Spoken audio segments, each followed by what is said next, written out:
Are you sitting comfortably? Then we'll begin.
Ukraine update.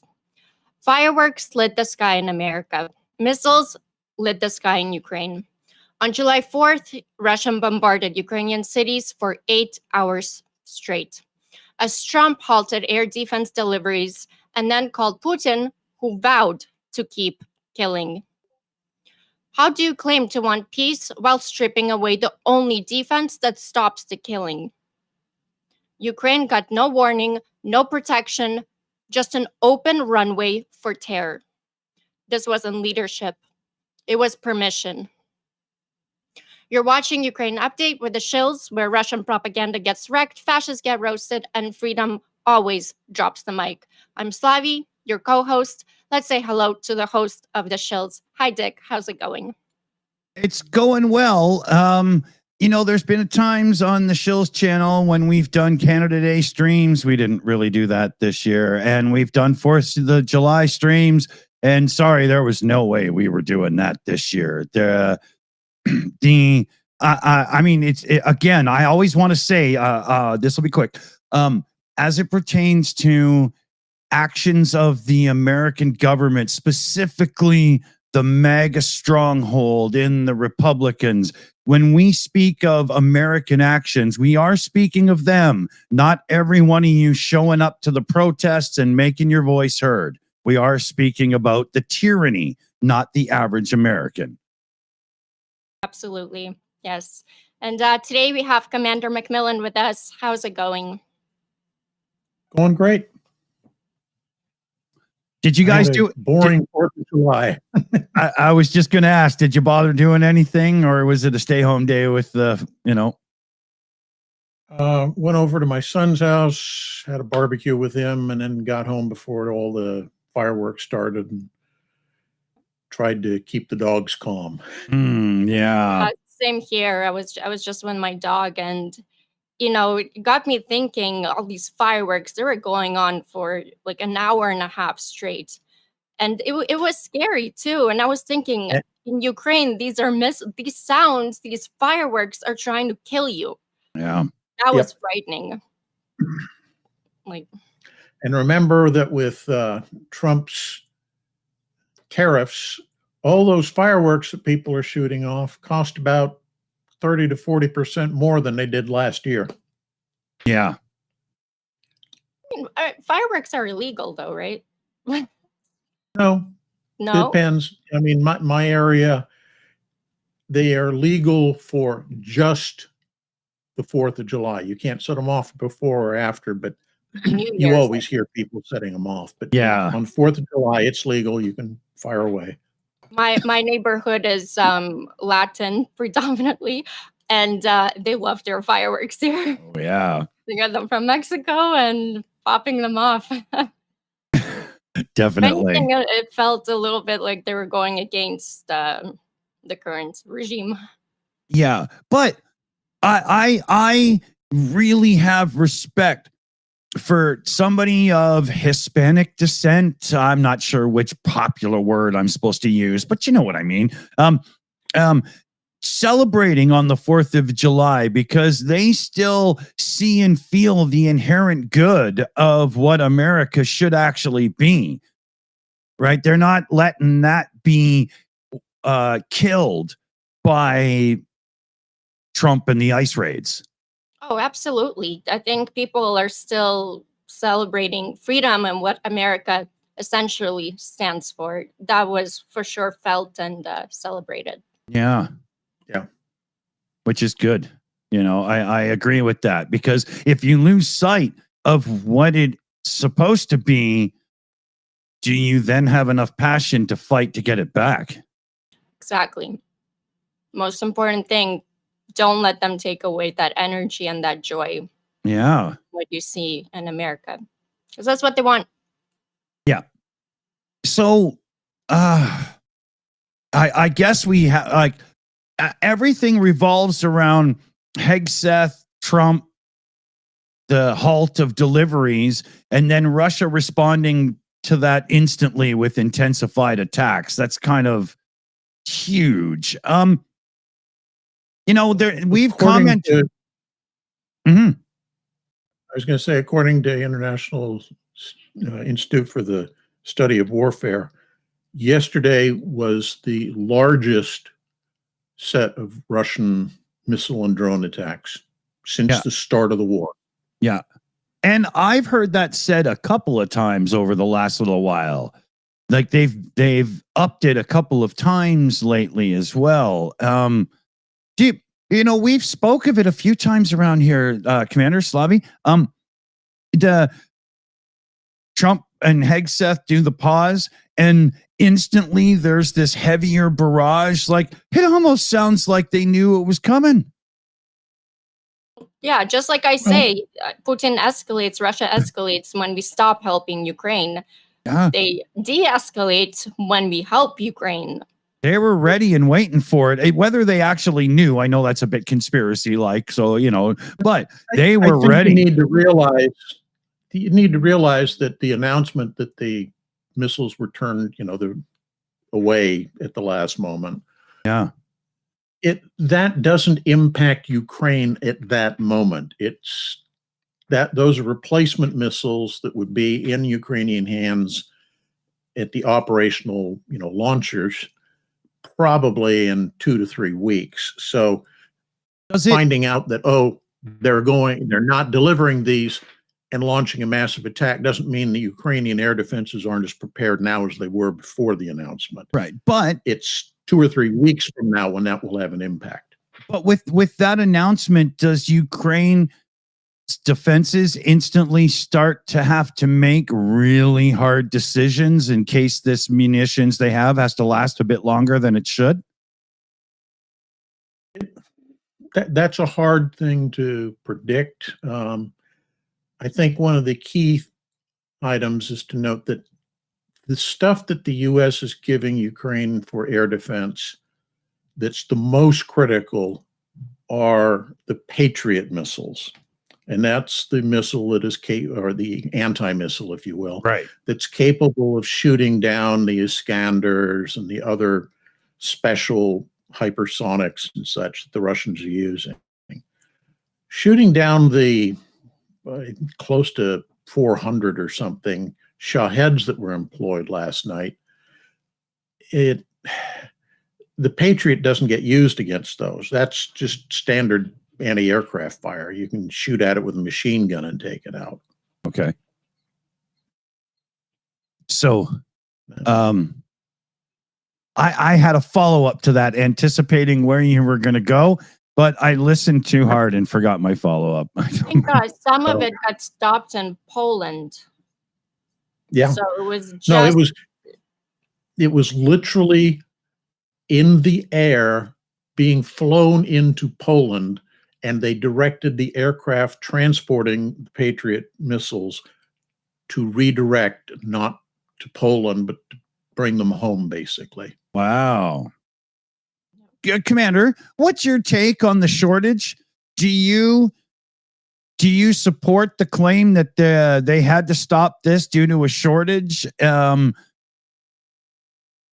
does that maybe, if it's not just excuses to mess with people because they seem to do this at times, does this allude to the fact that they expect more actions and maybe reactions, and they're needing it? Like, you know, I'll say it this way. I think there is some emphasis on some validity to the claim that by giving Ukraine all of these advanced systems, which are still frontline material for our forces, that US / NATO forces will be under-equipped should something happen. you think this relates to Israel at all? Possibly, but I'm dubious. But it's definitely a possibility.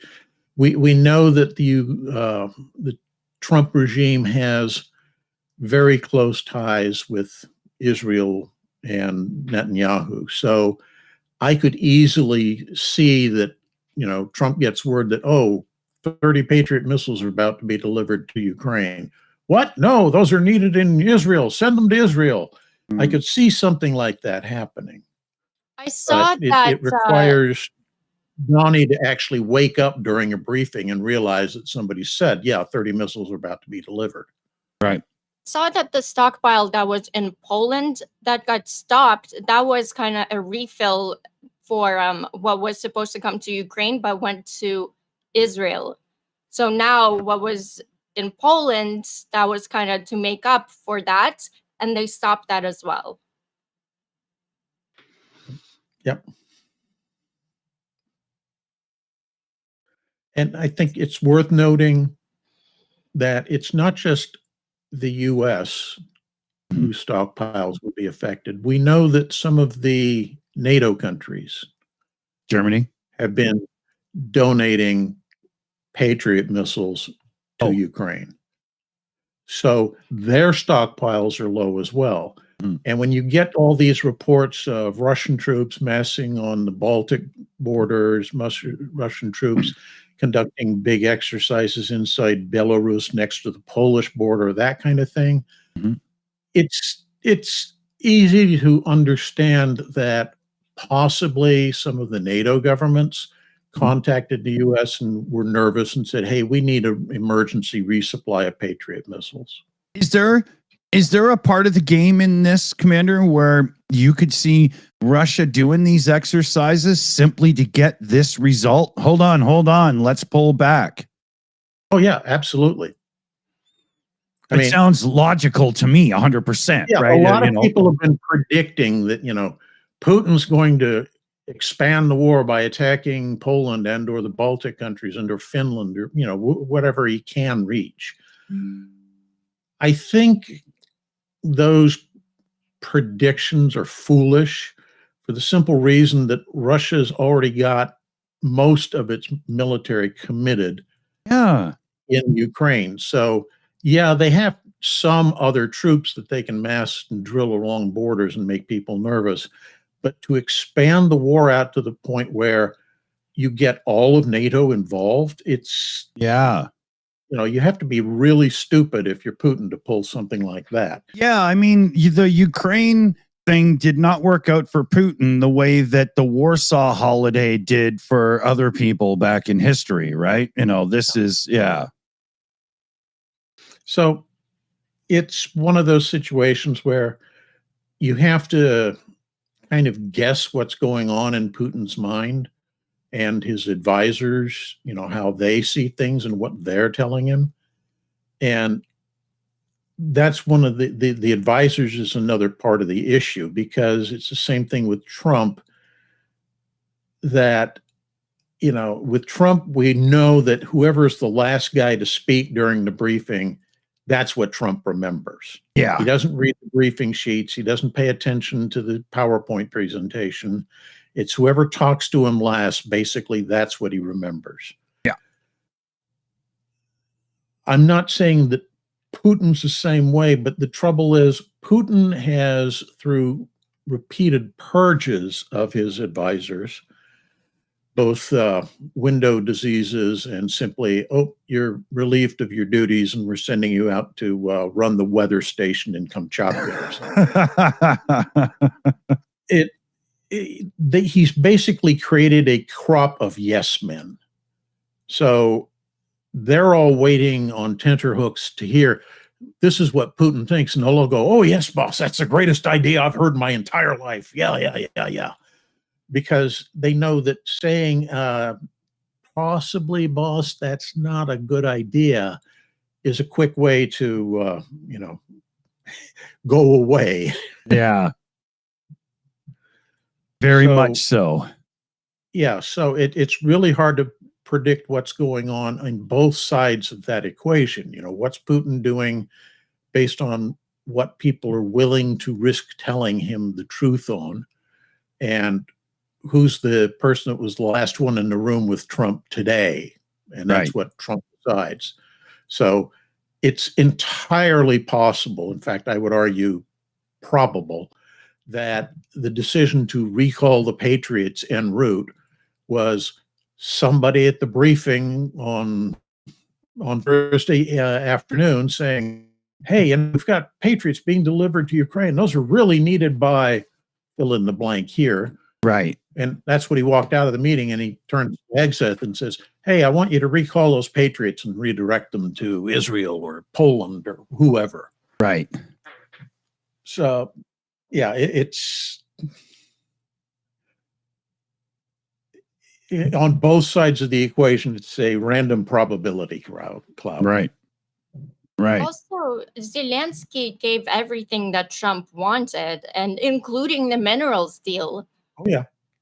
And now, on the front lines, it seems like Russia has one of the biggest lithium, reserves now? Yeah. That they're occupied. What was the minerals deal for?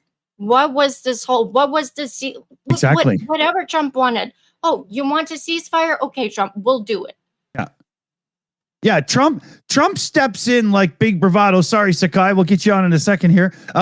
And does all this. They got to sign the bill, yada yada, blah blah blah. Yeah. All I can say is every time his mouth opens, it's bullshit. Yeah. And recently they did speak with Zelensky on the phone after July attack. And we're going through the same thing again. Okay, we'll see what we can do with the Patriot missiles. Mm-hmm. By the way, it's also 155 millimeter shells as well that they stopped. Oh, right. 500 rounds. Right. 155 that was in that, and a bunch of other stuff too. Sorry there. I just realized that Sakai's audio has been blocked. So even if you tried to say hello, we haven't heard you yet, dude. No wonder. Oh, sorry. No, I was his mother dresses him funny. Yeah. Okay. So we should. Hello, Sakai. How's it going? Hey, not bad. I finished up a stream earlier and just thought I'd pop in and join you guys today if that's cool. Cool. Yeah, how's stream going? What's the viewer response? Do you find yourself like we find ourselves fighting the algorithm because YouTube seems to want to bury Ukraine unless you're like the big clickbaity 12-minute video person? Oh, always, unfortunately. But I mean, that's just kind of the way it's been since I've been doing this, and Yeah. for me personally, and but my fundraisers are going all right. Getting a couple of Cool. those filled for 3D printers, stuff to help soldiers, stuff like that, and I've been doing a bunch of stuff off of YouTube. So there's always more stuff to do. Yeah. Cool. So, Slavy, where do you think? Where are we off to next? Should we do a few shout outs here? There's a few I've got in the bank. Let's do it. Then maybe some questions. Yeah.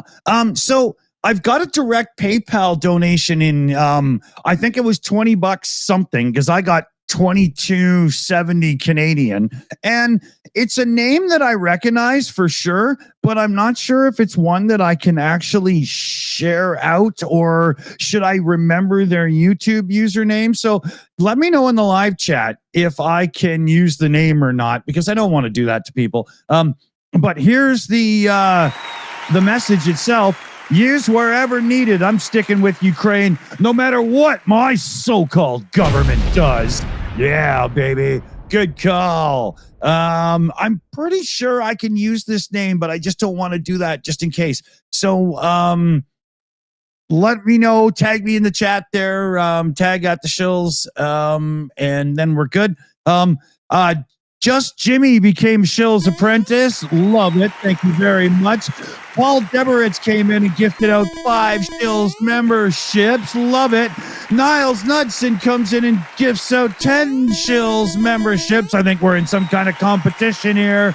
And then, Carl Jacobson comes in as a member, renewing for the month. And because of that, I can tell you it was Carl Jacobson with the $22 direct donation there. See how that works? It all came together, but I just didn't want to, spill the beans on somebody's real name, just in case he's wanted and he's working underground to help those in need. And maybe if you're lucky and you can find them, you can help and hire Carl Jacobson. It's just A-team thing. but hey, thanks everybody. Very cool. Love the support. Very cool indeed. There might be even questions already. So here. Oh, so go ahead, Slavy, please. First question is from Nikki Hill. And did you get the painting of Starsky posted on the auction site? Sadly, we haven't figured that out, but Rick and I did make sure that we know we're about to connect in the future. And we're literally like a day and a half away from that being a reality. So absolutely. There was a question here from It Wasn't Me, for myself. Even though I'm not exactly a guest host, it says, can you tell us more about the effects of boycotting U.S. stuff? There's not really any reports about that in It Wasn't Me's country. Well, number one, there's this thing right now that's massive all over Canada. And if it's made in Canada or manufactured in Canada, there's 2 different maple leaf symbols on the shelf. And you can seriously see American brands sitting there and Canadian brands cycling off the shelves.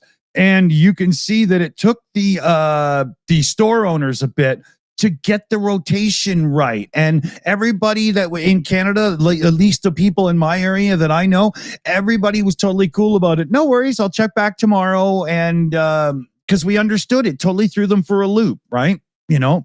And one thing I think there's a long-term effect to this that maybe Ronald Gump himself didn't quite think of, but when you start messing with food palettes and you start making people to make a new choice on a staple they've usually bought and loved, guess what happens, dipshit?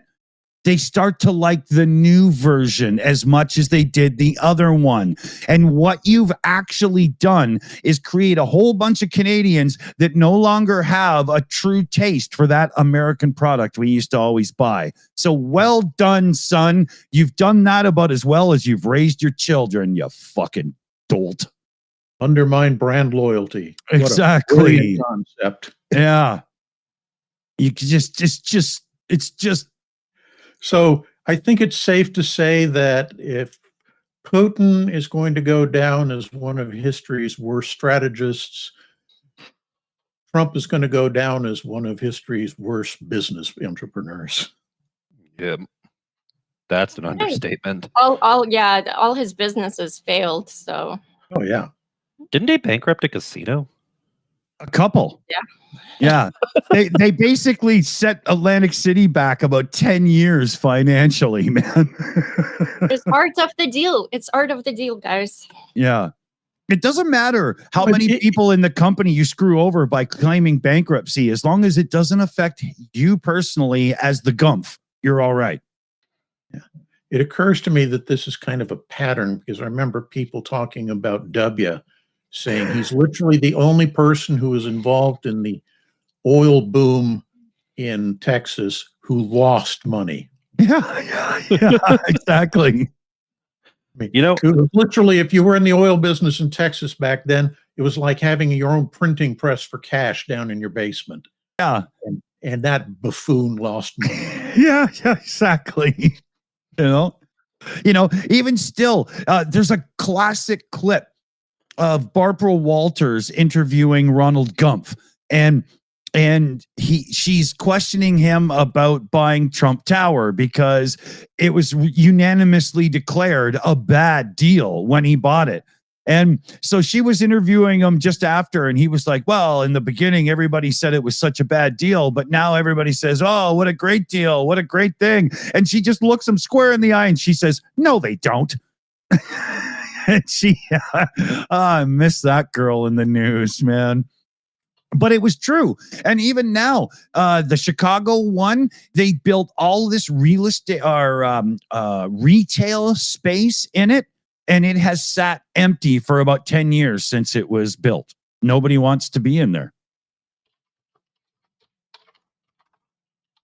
You know, it's hilarious. I wouldn't doubt that without foreign influence money, the way he's grifting it now with his meme coin and all this other crap and whatnot, most of his businesses wouldn't actually survive. He doesn't seem to be able to do anything right. No, I think he's the kind of Nepo baby, a very old Nepo baby, the kind of person who's had everything handed to him. If it weren't for other people propping him up and the fact that he's got an unlikable enough personality that he's almost like sugar water to mosquitoes or hummingbirds for some of the worst personalities in modern day America. Yeah. I mean, he's good at scamming people, but that's unintentional just because No, hold on. I agree with what you said, but he's good at scamming either rich people that want influence or not very intelligent people. All the people in the middle go, you're a fucking phony, man. Exactly. But the problem is it seems like there's a copious amount of those last two you mentioned right now in America. I'm still shocked, dude. I mean, okay, we're on America a lot here. We're going to switch back to Ukraine stuff, but yeah, I'm still shocked how many people are not dragging him underwater further in the polls so far. It blows me away how many people are still diehard MAGA people, even though they're watching their community crumble. If the midterms don't move against Trump and MAGA, then personally, I feel like the United States is officially a cacostocracy more than a democracy. If the big, beautiful bill in, 18 months for the primary, something like that, 16 months, if that isn't the thing that flips it right then and there, intelligence, critical thinking, and democracy itself is in trouble. Yeah, but precisely. If you spend any time searching the web, you can find plenty of stories of people who are diehard MAGAs who've been adversely impacted by some of his policies. You know, like you lost all your medical care or what have you. Right. Grandma got kicked out. Loyal to him for some damn reason. That's what blows me away, Commander. What the hell? I honestly, I really hope it never gets so bad as this, but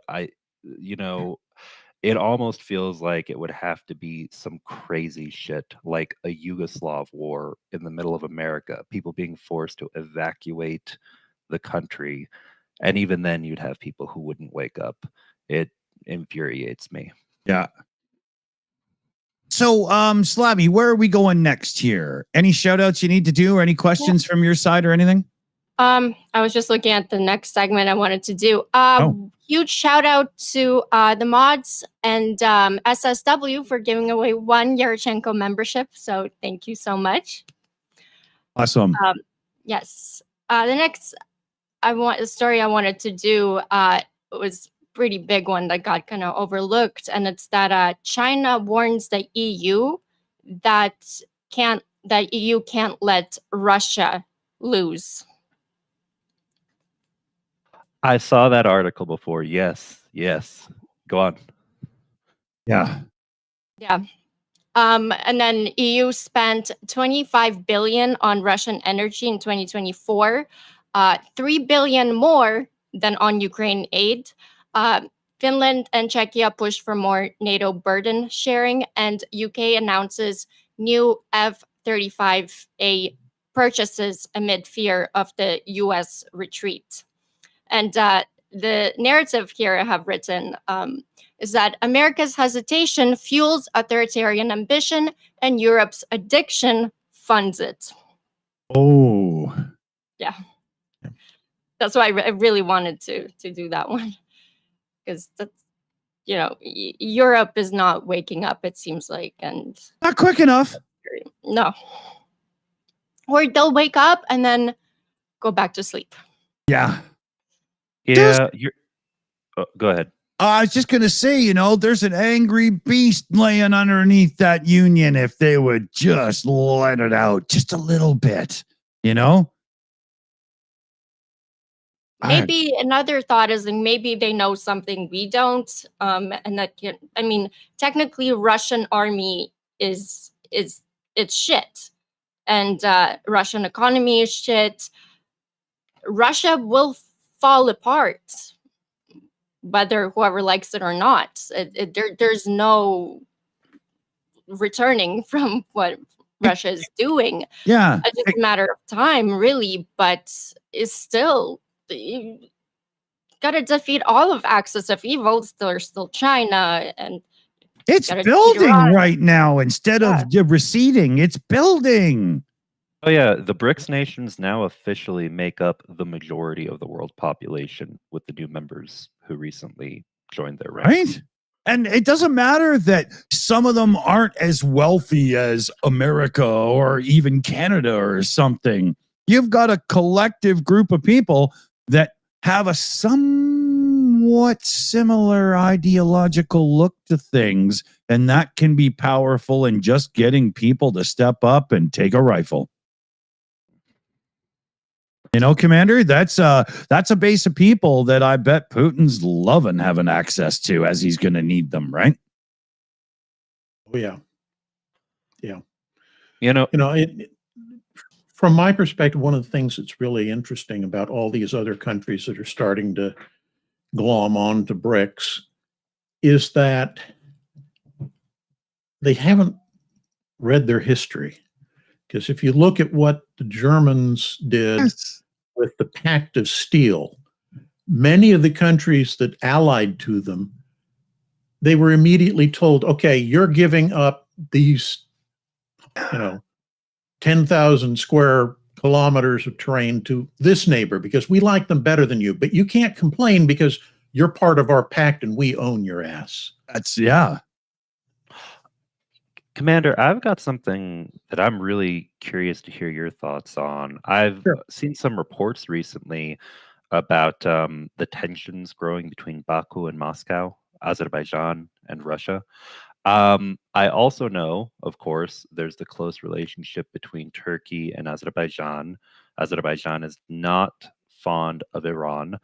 There's a lot of risk of conflict, all about the region. But I don't foresee any kind of conflict drawing Azerbaijan in directly against Russia. But do you see more because Armenia is not close with Russia anymore now either, so they're kind of out in the cold. Do you foresee more proxy wars coming pretty soon? I would not be surprised. I think the key is that none of the countries who are involved in what you're talking about in that whole region want to take on Russia. Even with a distracted Russia, they know they're kind of outclassed. Right. So rather than doing that, you fight people who are smaller that are in your neighborhood and beat the crap out of them. Even if the big guy is telling you stop doing that, you can kind of ignore them because, oh, this has nothing to do with you. This is a generationally old conflict that we have with these people, and we want to resecure our lands that they stole because of whatever. Right. Yeah. And I think it extends even further than what you're thinking, because you mentioned Turkey. Turkey is Sunni, and Yes. they do not like Iran.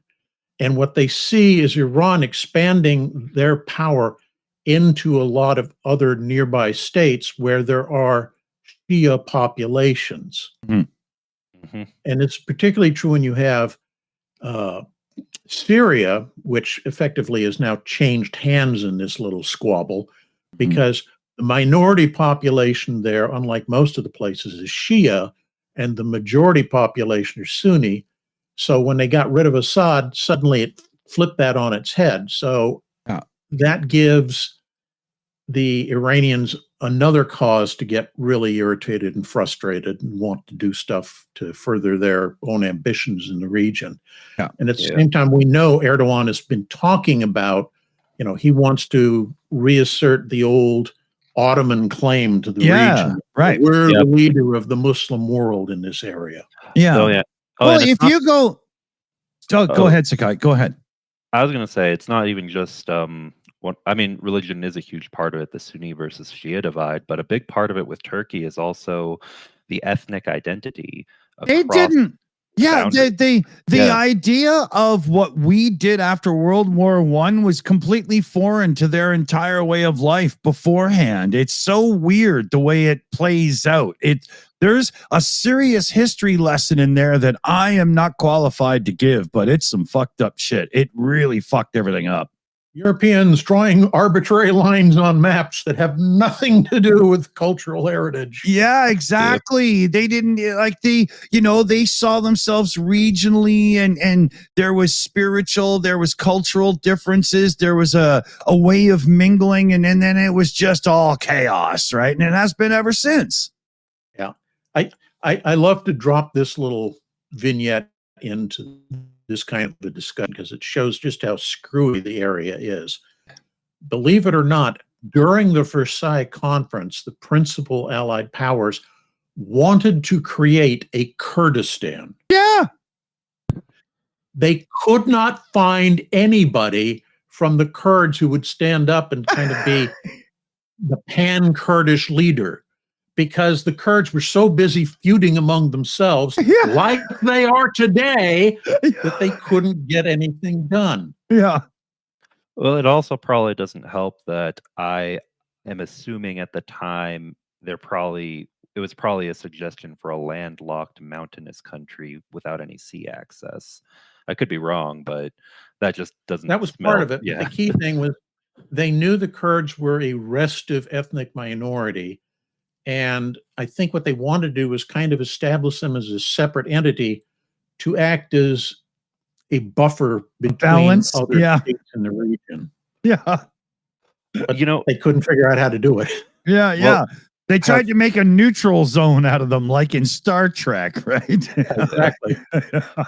With relation to the war between Russia and Ukraine, the thing with Turkey that I've always, because it's happened multiple times now, war between Azerbaijan and Armenia, and the Zanzibar corridor obviously being eyed as something that, if it were annexed by Turkey or Azerbaijan, would connect them physically with a land bridge, kind of create a prototype for a new modern day equivalent federation that could act as almost like a new Ottoman Empire. You know what I mean? Yep. Like a Turistan concept, Turistan. And I keep wondering because Turkey seems so hot and cold. I'm involved, I'm not involved, I'm back in, I'm back out, playing all sides. Um, is their ultimate angle here? I mean, not the collapse of Russia, but just being able to assert dominance over the Black Sea someday, somehow, make Iran collapse and have cultural and basically just take control there of the Islamic side of the world as the de facto superpower, I guess you could say, of the Middle Yeah, East. I think Turkey kind of learned its lesson with the empire that it's better to have independent states that you have influence over than to actually rule those states. Egypt being a perfect case in point. Even though the British actually controlled Egypt for much of that period, the Ottoman ability to influence events inside Egypt was enormous. And I think that's kind of what they're looking for. They don't want to expand their borders necessarily. And the Black Sea region becomes problematic because most of the countries bordering the Black Sea are not Islamic. They're Christian or Greek Orthodox or what have you. So, yeah, I think they'd like to see the Russians weakened, but they don't necessarily want to annex that territory for themselves. Oh yeah, no, I could see that. There's no ambition to like move up northward and like have lay claim to the Caucasus or anything like that, which is why it's I don't know, it's a situation where I keep asking myself, what is it just going to is the Caucasus region just kind of doomed to chaos like the Balkans have been Yeah, for so long? it's going to be a Balkanized region with all these little ethnic minority, ethnic majority states that kind of hate each other, but understand that it's in their interest not to fight one another. And that plays into both a expansionist Turkish and an expansionist Russian's hands. Because when you have small states, it's easier for you to exert influence over them because you're so much bigger, both militarily and economically. You can offer, the carrot economically, and you can threaten the stick militarily if they get out of line with what you'd like. Yeah. Well, here's hoping that there can eventually be enough unity to at least in some way, shape, or form stick it to the Russians. Yes. Slavi, any questions we should go to here? Yes, absolutely. We have a couple from the Carpathian. On the list of supplies held up in Poland, there were Hellfire missiles. This is the first I heard Hellfire being used, sent. Can you offer any insight on this? No, we've provided Hellfires to them for a while. How they're using them, I'm not entirely sure. Hellfire is primarily an air launch system. So, air launch as in from like the F-16s or from something less? You can launch them from an F-16, although it's not necessarily designed for that purpose, but you could. Okay. It's primarily for like helicopters. And they might have drones that could be repurposed for carrying them as well. Like those big helicopters that went at Rambo in number 3. Right. Just kidding. Maybe Ukraine is putting those Hellfire missiles on the drones instead of helicopters. They possibly could. I mean, the U.S. puts Hellfires on our Predator and Reaper drones, but those are much, much bigger aircraft than what we're thinking of as drones that are currently being used by both sides in the Ukrainian war. Then we have, thank you so much for that answer, Commander. I know I learned a lot here. We have a question from It Wasn't Me. If it is okay for this YouTube channel to promote other Canadian channels, I feel it would be a great idea to give Guard the Leaf a shout out. Oh, I just found Guard the Leaf. At first, I was a little like, is this one of those new AI channels? And then I went and checked, and it's definitely not. And when you listen, you can tell. Guard the Leaf is a really cool patriotic Canadian channel. I highly recommend people check it out. Offhand, I don't know, but I'm guessing that you could just do @GuardTheLeaf and you're gonna find the channel. Oh hell yeah, That's a that's great awesome. name. Great Yeah. name. Yeah, it's really cool. Yeah. Yeah. And the dude's got like not just a good outlook on things, but when he does a reaction video to somebody, he's very respectful in the way he does it as well, which is, very Canadian. It's very good to see. As it should be. I would Yeah, have to yeah. say, as it should be. He just recently did one from, I think her name is Deb from the ranch or on the ranch or of the ranch. She's an American chick that does some really cool videos, and she seems to be on a farm or maybe a horse farm or something, ranch, right? Cattle, I don't know. But he was really nice to her. She did why are Canadians not coming to America video, and she was very on point, but she missed one big thing, and he definitely pointed it out. It was good. Oh, California is trying hard for Canadians to come to the state. Gavin Newsom's really setting it up for, but I don't know if that's going to help. In my mind, if I can say to all my Canadian brethren out there, California itself should, for the most part, especially if you're talking about like city life, LA, San Francisco and stuff, they should not be on your boycott America list for travel because they are very much in line with us. It's true, but there is, Trump's Gestapo police. They're here, and actually, they're heading to not the same people, but they're going to do the same thing as they did here in Florida. Yeah, and I want to just say this: everyone, of course, make their own informed decisions.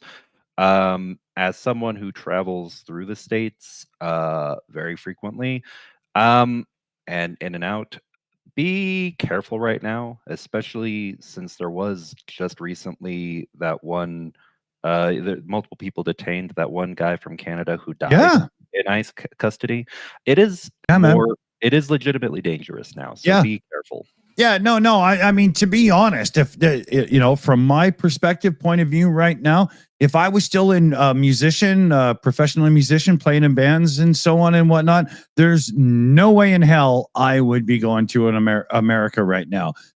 I like to smoke CBD for my chronic pain issues and stuff. I don't like taking opiates. It's not my thing, and right away, I'd be in trouble as a visitor. That's there's no way, right? No way.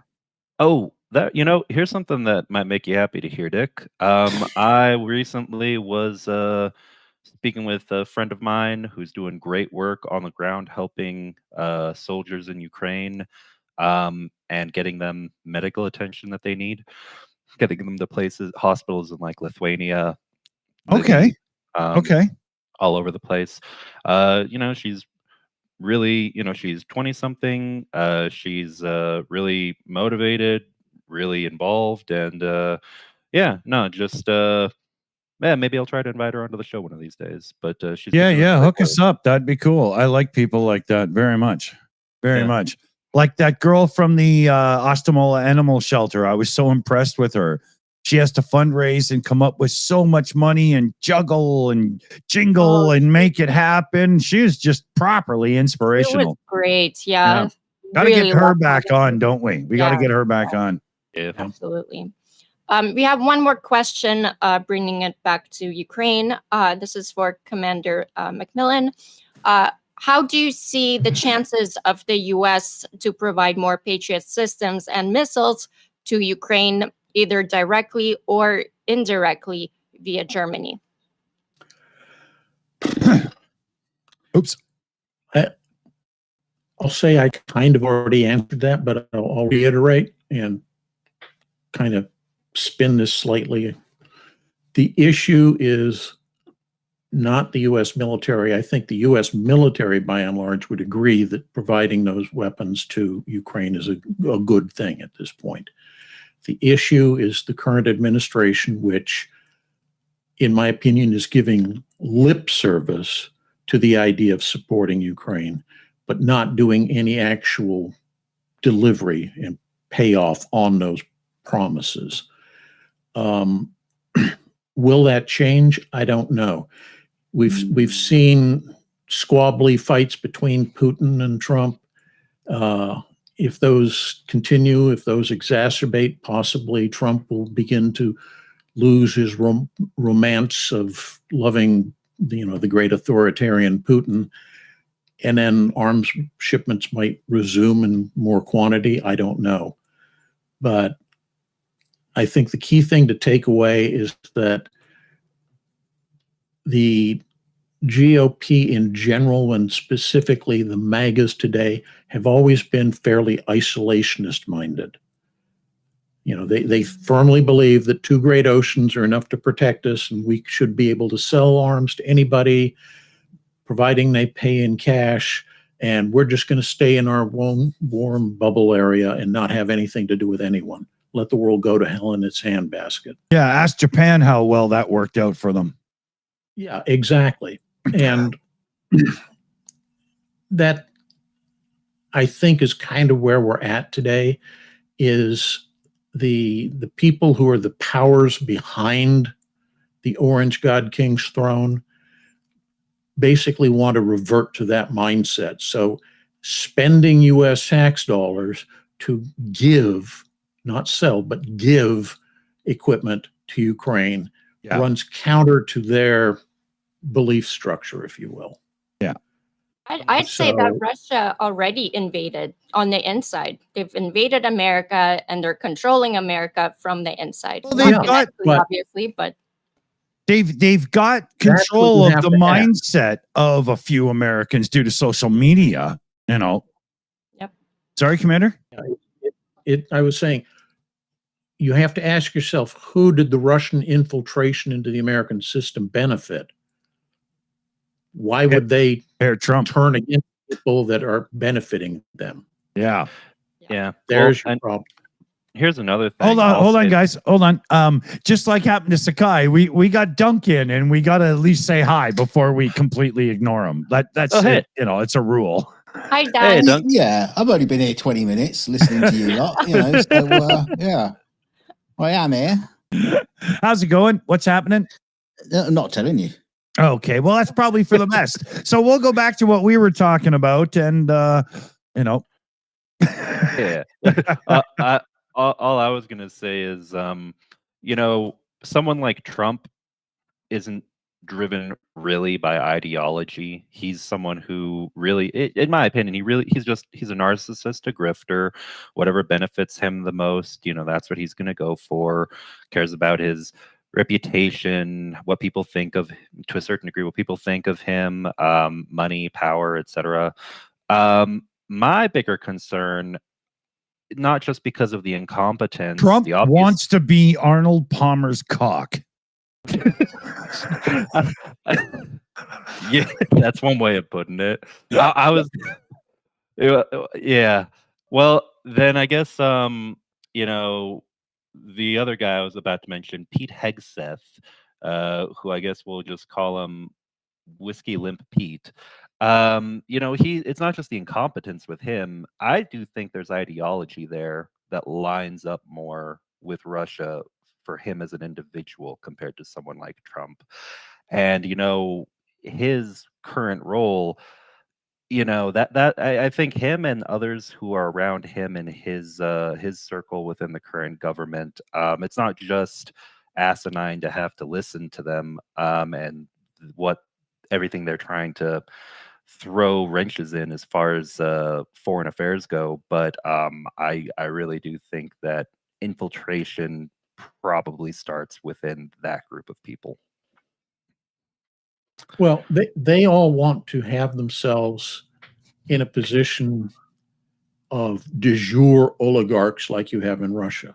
I mean, let's be honest, they're kind of de facto oligarchs already, but they want it formally adopted that way, and the rest of us to be pushed to the outside where we have no say or influence on what's going on in our lives. Yeah. They like that. And that's absolutely.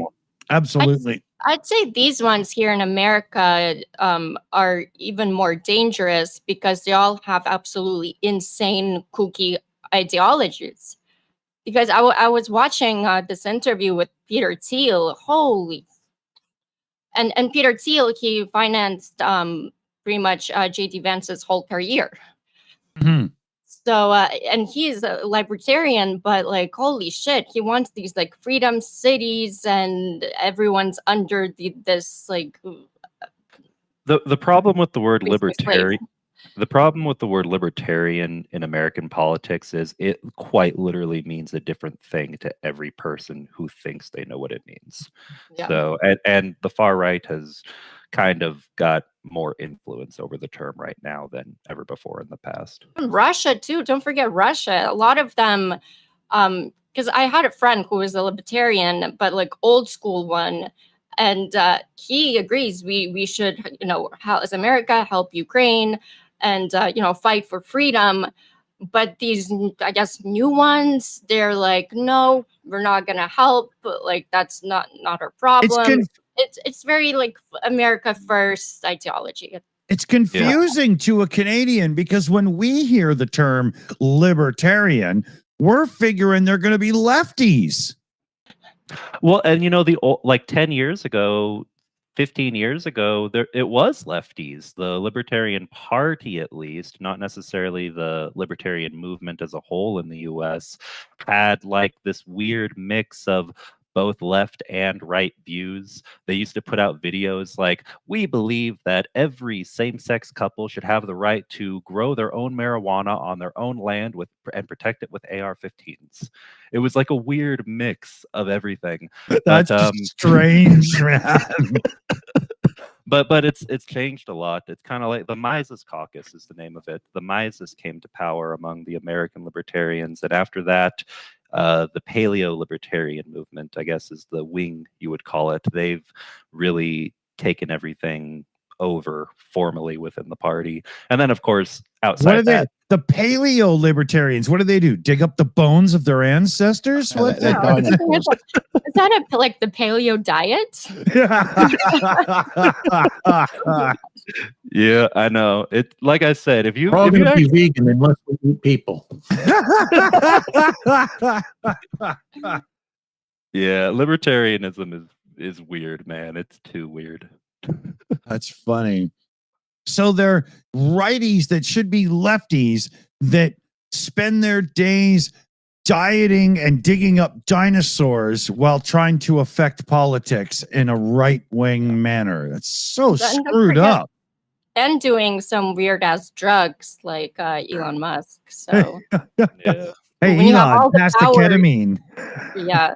When you have all the power in the world, you have like absolutely insane kooky ideologies, and you're on drugs, we're in trouble. Yeah.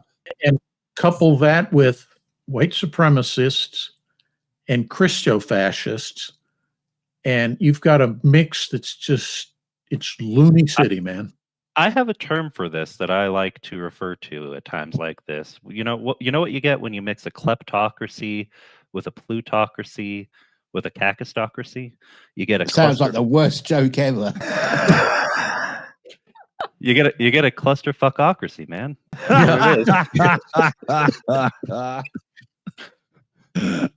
Oh, that's funny. With all of those different mixes into the pot for the witch's brew that is the MAGA movement, no wonder they all dance around high on ketamine singing YMCA. It actually makes sense now. That's true. Yeah. Well, and the craziest thing is that it's not even constrained just to the US. When I see the parallels and the connections, like people literally flying between countries, between far right, MAGA equivalent people in like Europe or Australia, or Canada's got a couple, especially in some provinces, particular ones. Alberta. Yeah, that one exactly. It's just even Japan now has like a new rise of a party that's like praising more or less the imperial Japanese army. So I mean, Oh it's God, just, that's not what they need. That's just Yeah. no. yeah, no. I mean, the problem is just the entire world. The entire world is going crazy right now, like it appears to do every century or so in the modern era, and well, less than that, every 60 or 75 years or something. And yeah, America's just kind of the easiest to focus on because it gets especially crazy over here. Yeah. Yeah. Yeah, I've got a question for you all. Oh God. If the planet Earth and all its politics and all the people and everything was a bit like Microsoft Windows that had like a reset, a save state. At this point, it's that you- ME. It's Yeah, ME. yeah. I'm not talking about Microsoft anymore. I'm talking about the Earth. So you got a save state of history in sometime when you thought the Earth was doing all right. I'm going to ask each of you which date would you reset the Earth to? Would I Or feel? period? Would I sound too jaded if I said the Jurassic period? Which kind of dinosaur do you get to be? Yeah. I want one that's about to fly so I could maybe glide, And maybe warn them about the asteroid. By the way, shout out to Jurassic Park movie that just came out. Non-paid plug right here. Yeah. It's good. It's good, is it? It's good. Yeah. Is it better than the Chris Pratt ones? Because they didn't work for me very well. He's as an actor, he's what's the word for shitty. I'd have to agree. Not the biggest fan. Don't So hold back, Tom. Yeah. How you really feel, Dick? Come on. Yeah, to me, him, Will Ferrell, or the guy who did the model with the look. What's his name? In Zoolander. Yeah. Who's that guy? Stiller. Yeah, I just avoid those three dudes like the plague. And as such, I enjoy movies. I don't know about you, but What about Ryan Reynolds? I like him. great. Yeah. He's very much sort of the same guy now, like he's always a bit like they go, well, here's the idea, Ryan, this is what you need to portray, so just be yourself and we'll pick the version of it that we like, right? But at the same time, being Canadian, there's like some Belushi, Rick Moranis and John Candy to his performances and those kinds of things, and I love that. So he's a billionaire now, if I'm not mistaken, because he's marketing genius. yeah, he's also lent his voice to Only a Few Things, and usually well. He just stood up and accepted the Order of Canada and whatnot, and overall Canadians approve of Ryan Reynolds. He's he always mentions Canada and stuff in his things, and I mean, we forgive the Green Lantern movie, okay? We're all right, I actually like that one. You know what, Slavy? So do I. I don't, nowadays with everybody wearing a digital Iron Man suit and stuff, the idea of the digital costume from that movie isn't so laughable anymore.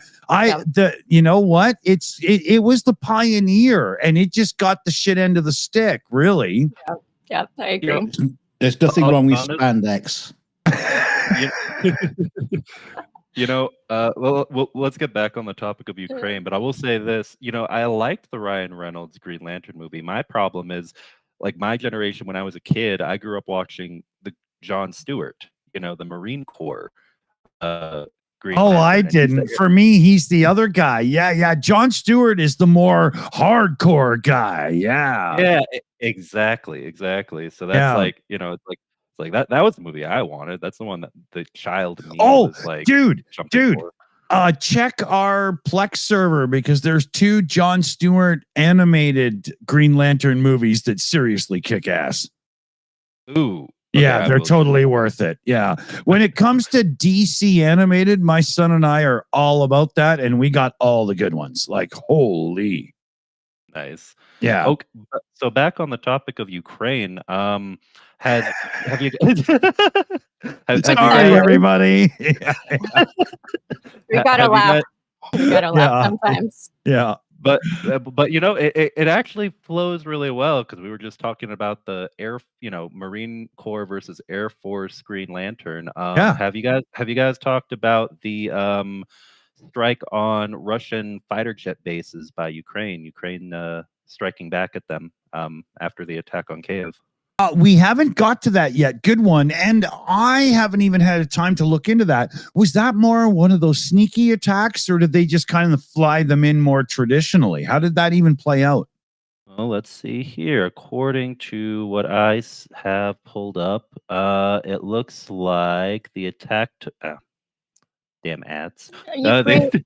Ukraine ahead. hit the Russian drones and aviation assets, the ones that's deep inside Russia. Is that what you're talking about? Because there's a couple of strikes that are happening. Well, I guess I was specifically talking about the attack on Voronezh Oblast in Russia. Okay, let me see. I don't think I have that one. Or wait. Those are within range of standard drones to reach. Yeah. So I don't think it had to be one of those, like what was it, spiderweb or whatever. Yeah. I think what we're going to see now is more of these attacks coming from Ukraine, kind of like Operation Spiderweb, because Ukraine had to stop after that happened because Trump didn't like it. He was crying over, oh no, Russian nuclear bomber fleet. But now that, Russia is hitting Ukraine so hard, Ukraine is going to hit back, and you're going to see more and more of these operations because it's the only thing that, Ukraine is left to do. Enough. Since it started with Operation Spiderweb, I think colloquially, on the internet, we should refer to them as Peter Parker operations. You're jumping into Marvel now. Yeah, I know, but whatever, man. I think one of the key things to understand is that as American aid to Ukraine begins to dry up, any ability for the U.S. to constrain or restrain Ukrainian actions also begins to dry up. There's no quid pro quo there. If you're not giving me Patriots and Hellfires and all the other stuff I need, why should I listen to you when you say you don't want me to strike targets like these? So you can continue to do that. And it's getting that subtle nuance clear to the Orange God King that will change the dynamics of what's going on. Once he realizes that, then there's that art of the deal thing that he likes. So he can say, okay, I'll give you this much if you stop doing this. But he's too dumb. He's so dumb. I keep waiting for the moment that, he just says, well, if we can't give Ukraine weapons, why don't we give them to Russia to force? It's like, no, it doesn't work that way. Yeah. Not only is that morally horrible, but it also shoots the United States in the foot militarily, economically, in terms of trust with all of its own allies who are terrified of Russia. But he's so ill-informed. I just keep waiting for an announcement. It's also surrendering our technological edge. Yeah. Yes, exactly. Huge, dude. And everybody knows. If he does something like that, I guarantee you people in the Pentagon are going to go, what the actual F? Yeah. Since the 40s, people have understood the absolute need for technological advantage. Right. I mean, even in World War I, we understood it. But in World War II, it was solidified that was an absolute must. Right. Yeah. Every denier got slapped in the face. No, this is the reality. You have to fucking right. Yeah. And I do believe that we just saw the third turn of that as it pertains to mass war with the new drones and all of this in this conflict. Right. We have seen the third stage, I do believe. Yeah. It's further decentralizing.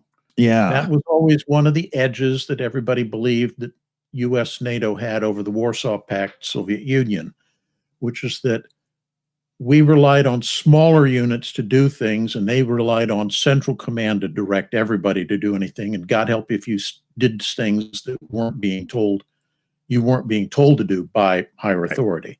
Yeah. Conversely, you know, NATO was like, yeah, if you're the operational scene commander and you see an opportunity, exploit it immediately. Yeah. Well, we've now driven that down from the brigade battalion level down to, you know, individual squad level almost, with all the use of drones. Yeah. Yeah. I believe it was yourself, Commander. There was a brief discussion. I don't know if it was us or maybe over on Nick's channel, but the way that everything went from the super expensive American drones to the almost off the shelf, I'll take you out anyway drone.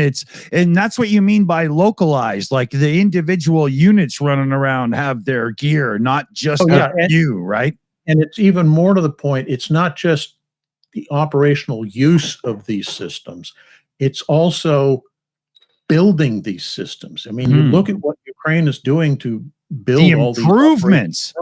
Yeah, it's like being built by Oleg and his sister in their basement or something. Yeah, and there's the old adage from way back in the day in the technological sector. Necessity is the mother of invention. So certain technologies, when they pertain to war, get seriously advanced when needed, and drones has happened, right? Oh yeah. Very much. Have any of you ever heard of a website called prometheus.org.ua? I do not.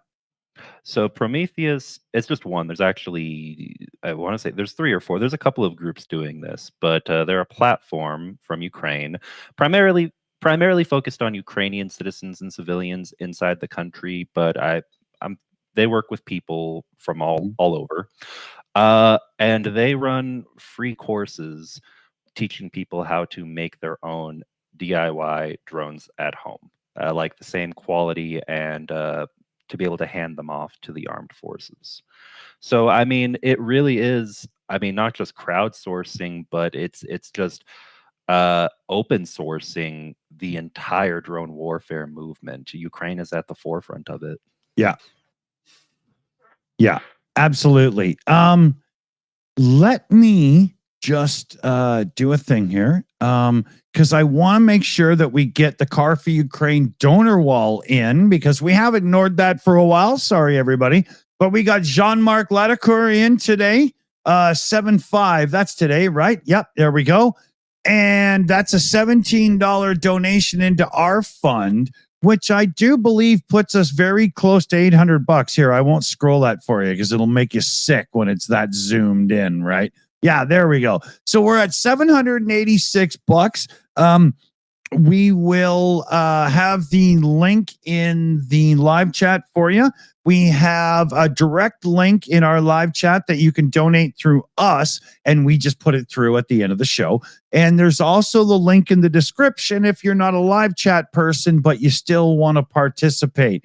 Now, in the background here, I'm going to take 1 minute to set up a couple of videos to show you the kind of trucks that you can help donate for, because y'all have seen a lot of trucks that are very much based on transporting troops to a place, or medical evac, get them the fuck out of there, and so on. But I want to show you a couple of videos of the rocket truck shooting off, because they make me happy. I love seeing our Ukrainian brethren shooting rockets at those fucking orcs. So I'm going to load it up, and the rest of the panel here are going to take you through a little bit more chat.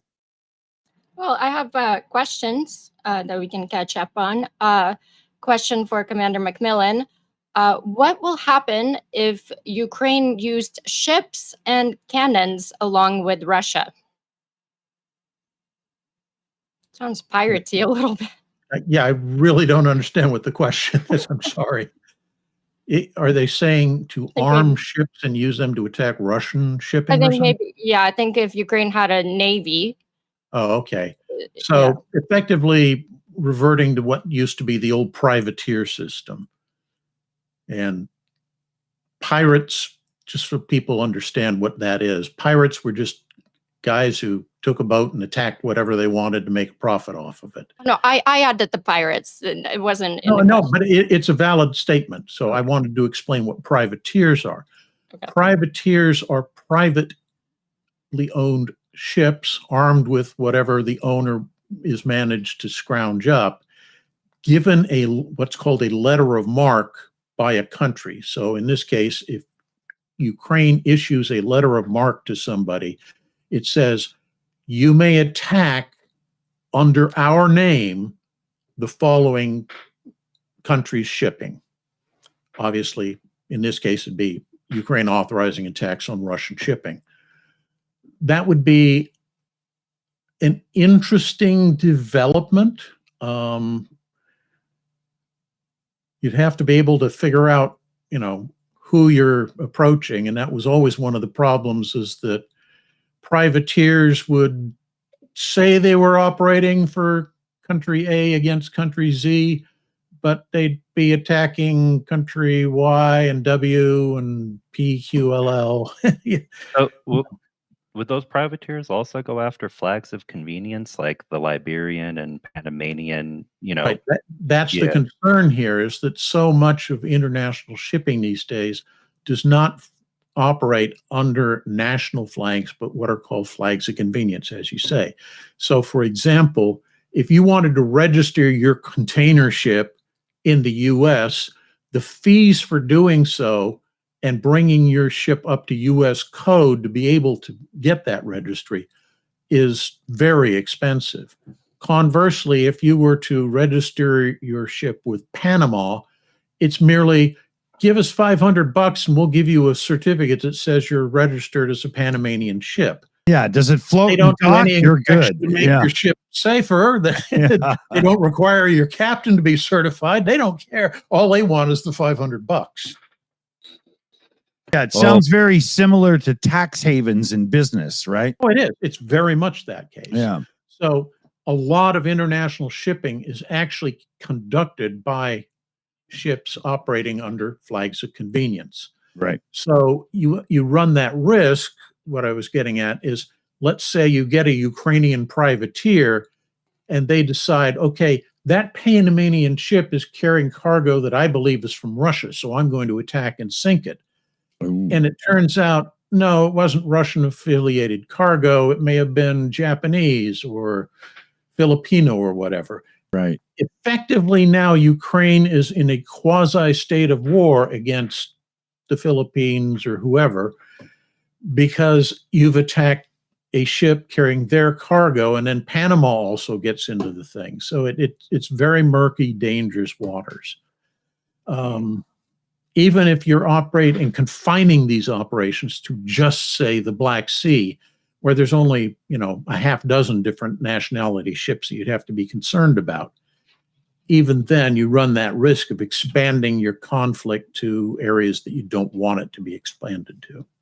It seems like that risk is already. I see exactly what you're saying, Commander.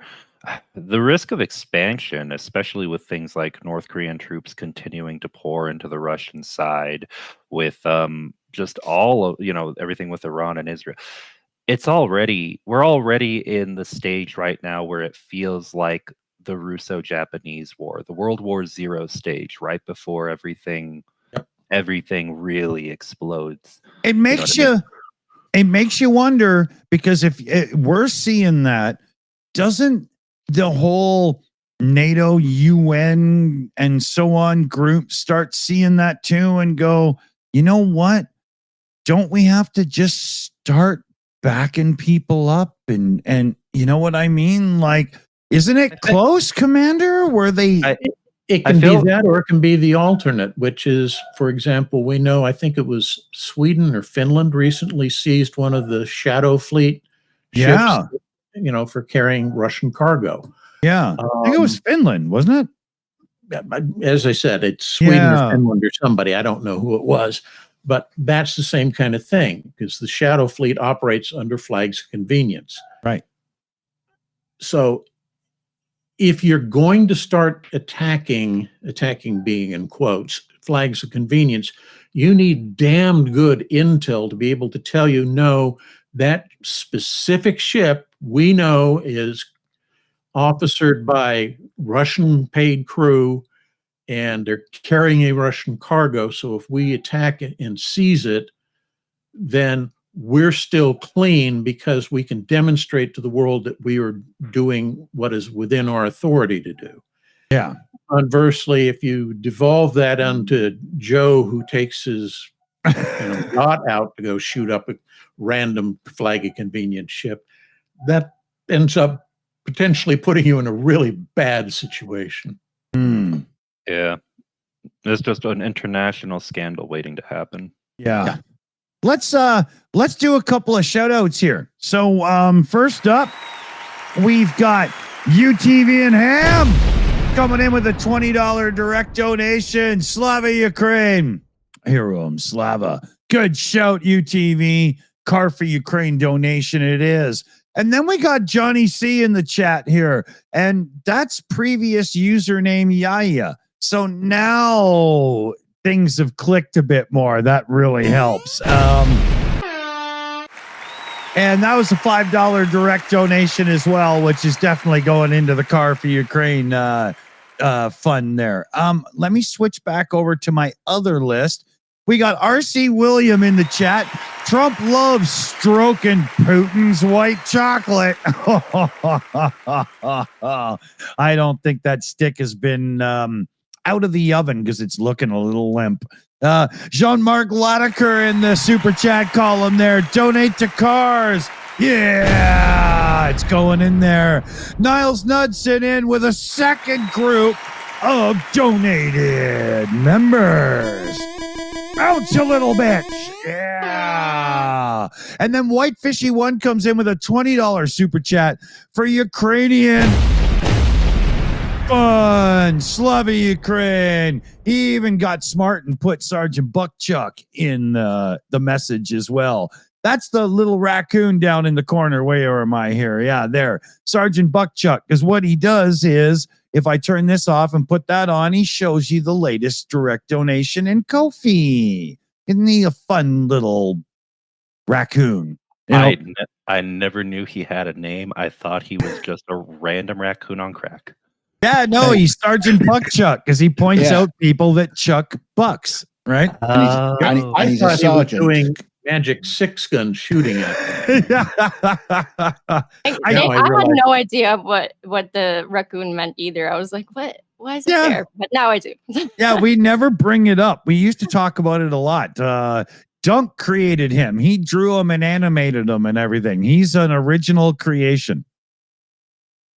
We should have a merch thing with him, but we're stupid. So, let me finish my shout outs here. We got Jean-Marc Latiker in with a second shout out as well. If liquor off the shelves, Canadian whiskey is now moving. Yeah, he's talking about the U.S. liquor there. And it's true. That's another thing. It's serious in the booze world. We're really avoiding American stuff up here. Irish whiskey, we love it. Scottish whiskey, we love it. Lots of import drinks and stuff. We used to like American drinks, but even our rednecks are trying to put down Budweiser and switch back to Molson. Hey, man, I'll take a bottle of Black Velvet any day. Oh, and that little boy's smile. Remember that? What's her name? We used to call her a lot of miles because she really had to work the couch to get that album. Alana Miles. That's it. Yeah. Man, that is an old reference. Yeah. Well, I'm an old guy, so it kind of holds together, right? No. Yep. I should shut. Oh, here, hold on. I just figured out that sorry, I got one guest to set up. So you take it, Slavi, and I'll set up Canty. Here, hold on. Oh, nice. I also have shout outs. Thank you to Mr. Dawson for sending 5 Slavi gift memberships. Thank you so much. Also to Paul, also for giving out 5 Slavi gift memberships. After this live stream, I'm going to post my news brief that I do for the show for the members. So you guys will get the full picture of the update that I prepare for the show. And also, thank you, SSW, again, for handing out Slavi Gift membership. And SSW has Super Chat. I know he's been saying this for a while. He's saying, can we please have Vita from Think Ukraine as a guest? Slavi, would you make a note of that so we can do that invite coming up in the next couple of days? I've also got two people that are on the list that I've talked to that will be bringing onto the show coming up as well. Yeah, we've got some good guests coming up. You know, it's actually partially my fault that we haven't done it all. So I'll take that on the chin for sure. Oh, this reminds me of something. I think it's still ongoing. How's the fundraiser right now for Brit that was posted a few days back? We were just going to shout that out. I was about to alert the mods in the live chat that we got to get that one done, or in the green room as well, that we got to get that one done. But good call. Canty, how's it going, man? Welcome. And let me make sure your audio isn't muted because I did that to somebody else. You're good. How's it going? Oh, it's going good. It's another day in, well, hell. Yeah. Everybody okay? Everybody good? Or, you know? Well, it's just, 98 degrees with 80% humidity here. So, yeah, you guys are doing the full facial Indiana Jones melting if you go outside, right? pretty much. Yeah. So, Canty, you're newest on the show here. We'll turn to you right away. There's been some news that a lot of people don't like, but what's pissing you off right now? Sound off, because this is the forum. Too many things to start. Of course, Frump, he doesn't deserve the T. He's an F. Multiple meanings behind that. But, it's just, I'm wondering how soon if I need to, because I'm going over to Ukraine again this September. Right. I'm wondering, do I need to get my asylum paperwork ready now or save it for later? Oh. To stay over there, you mean? Yeah. Yeah. And because, well, I'm on the borderline of being cut from Medicaid because of big Donald Trump's big, beautiful F up. Oh, God. Really, dude? Holy, one of our own is getting fucked? That's not cool. Yeah. Oh, never mind. But, so yeah, it's like, okay, well, that's going to cut my, I'll still have medical coverage, but my prescription coverage will disappear. And that becomes almost a $3,500 bill a month to have my meds. Holy shit. I think for everyone, prescription prices in the United States will skyrocket. And, it's already cheaper for me to get meds in Ukraine without insurance than it is to get my meds here with insurance. It legitimately is a white collar crime because it is so artificially inflated the prices in the United States. Honestly, there needs to be regulation, and someone should be told no charging, thousands of dollars for insulin, just as one example, which was designed to be free and openly available to the entire world, is a criminal act. Oh, okay. Hold on a second here. Let me ask a couple questions. So even with your coverage, you're paying some right now, the coverage you're about to lose. Mm-hmm. And that amount that you pay will be about the same in Ukraine without any coverage at all. It's cheaper in Ukraine. Yep. Much, much cheaper. I'm paying about $22 a month in for medicines here. And my bill on Tablica UA would be about $12. Now, Is this a situation where the Ukrainian government has some deal to make the medication cheaper, or is the medication just cheaper on the shelf in Ukraine? You have to have either state insurance in Ukraine to get the lower prices in Ukraine, or private insurance. Okay. I'd have to get private insurance, but no, without insurance, without any copay from the government or insurance company, it's about half price. Okay, so and what is the coverage, the insurance coverage that you would pay in Ukraine on a monthly basis to get the fair price? $160 a year. A year? Yeah. That's no money. That's not even a small amount of money. That's no money, right? I mean, if you like scotch on the rocks and a steak, you could spend that in an evening just having a nice supper. Yeah, pretty much. You know, the crazy. Oh, go ahead. Well, I'm borrowing your words. The crazy thing is, the medicines I had a thyroid cancer, and they had to nuke my thyroid. Right. So I'm on lithothyroxine. Something I'm going to need to take the rest of my life. Every 6 months, I have to go into the doctors here, pay a $240 doctor visit to renew my prescription for something I'm going to need the rest of my life. In Ukraine, no prescription needed. You have to go in and continuously prove that something that the medical community knows is now a lifelong endeavor has to be needed again. Mm-hmm.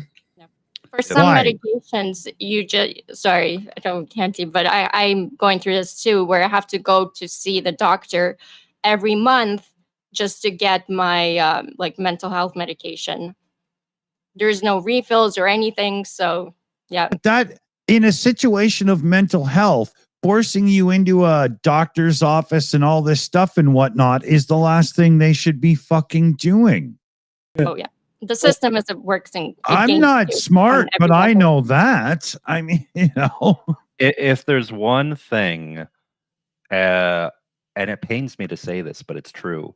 If there's one thing politically and societally in America in terms of reminding me of the mindset in Russia of just being willing to take anything and everything, no matter how bad it gets, no matter how criminal, no matter how nonsensical, it is the American willingness to accept how bad medical care, the cost of it is for anyone who doesn't make at least six figures.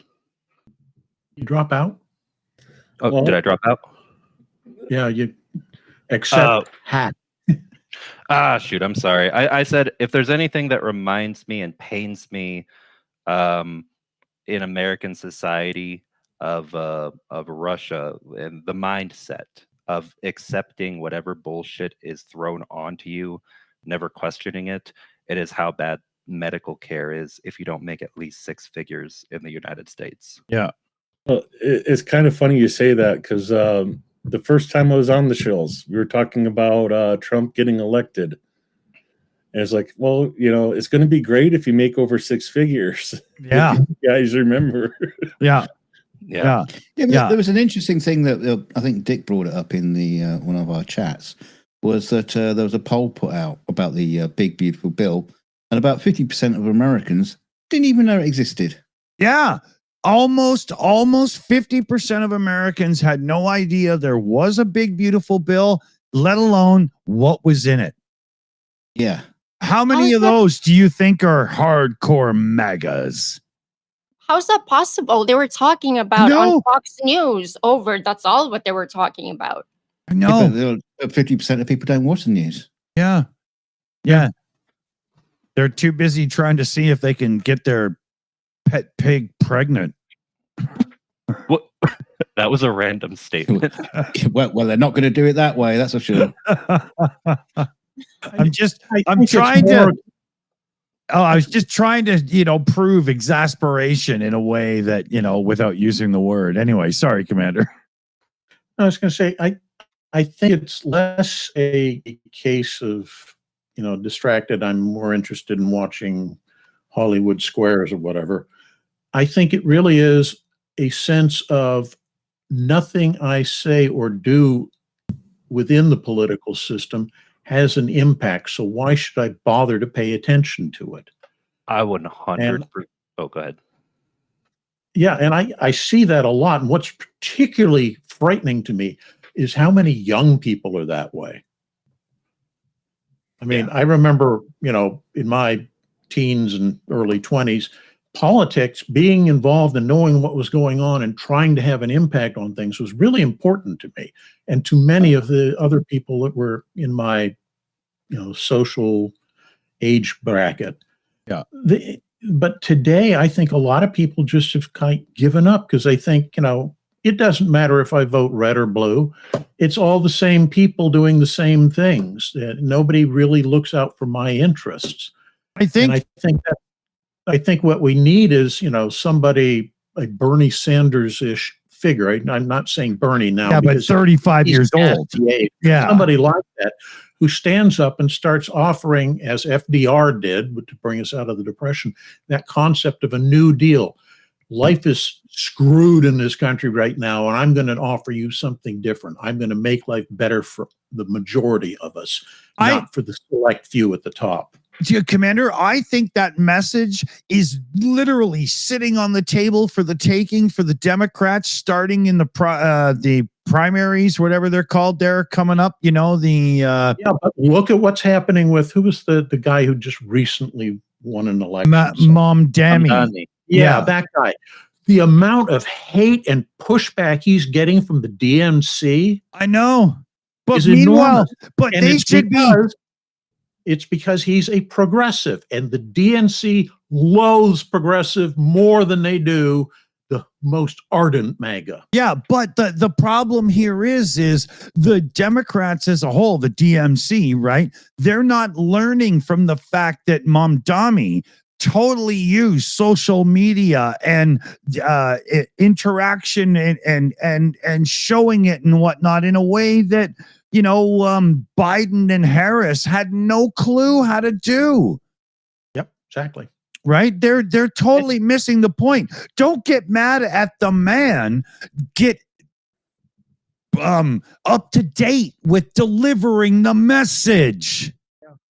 And as some of the people are mentioning in the chat stream here, that's why Trump appealed to so many people, is even though it was a patent lie, he said, I care about you and your concerns, and I'll do something.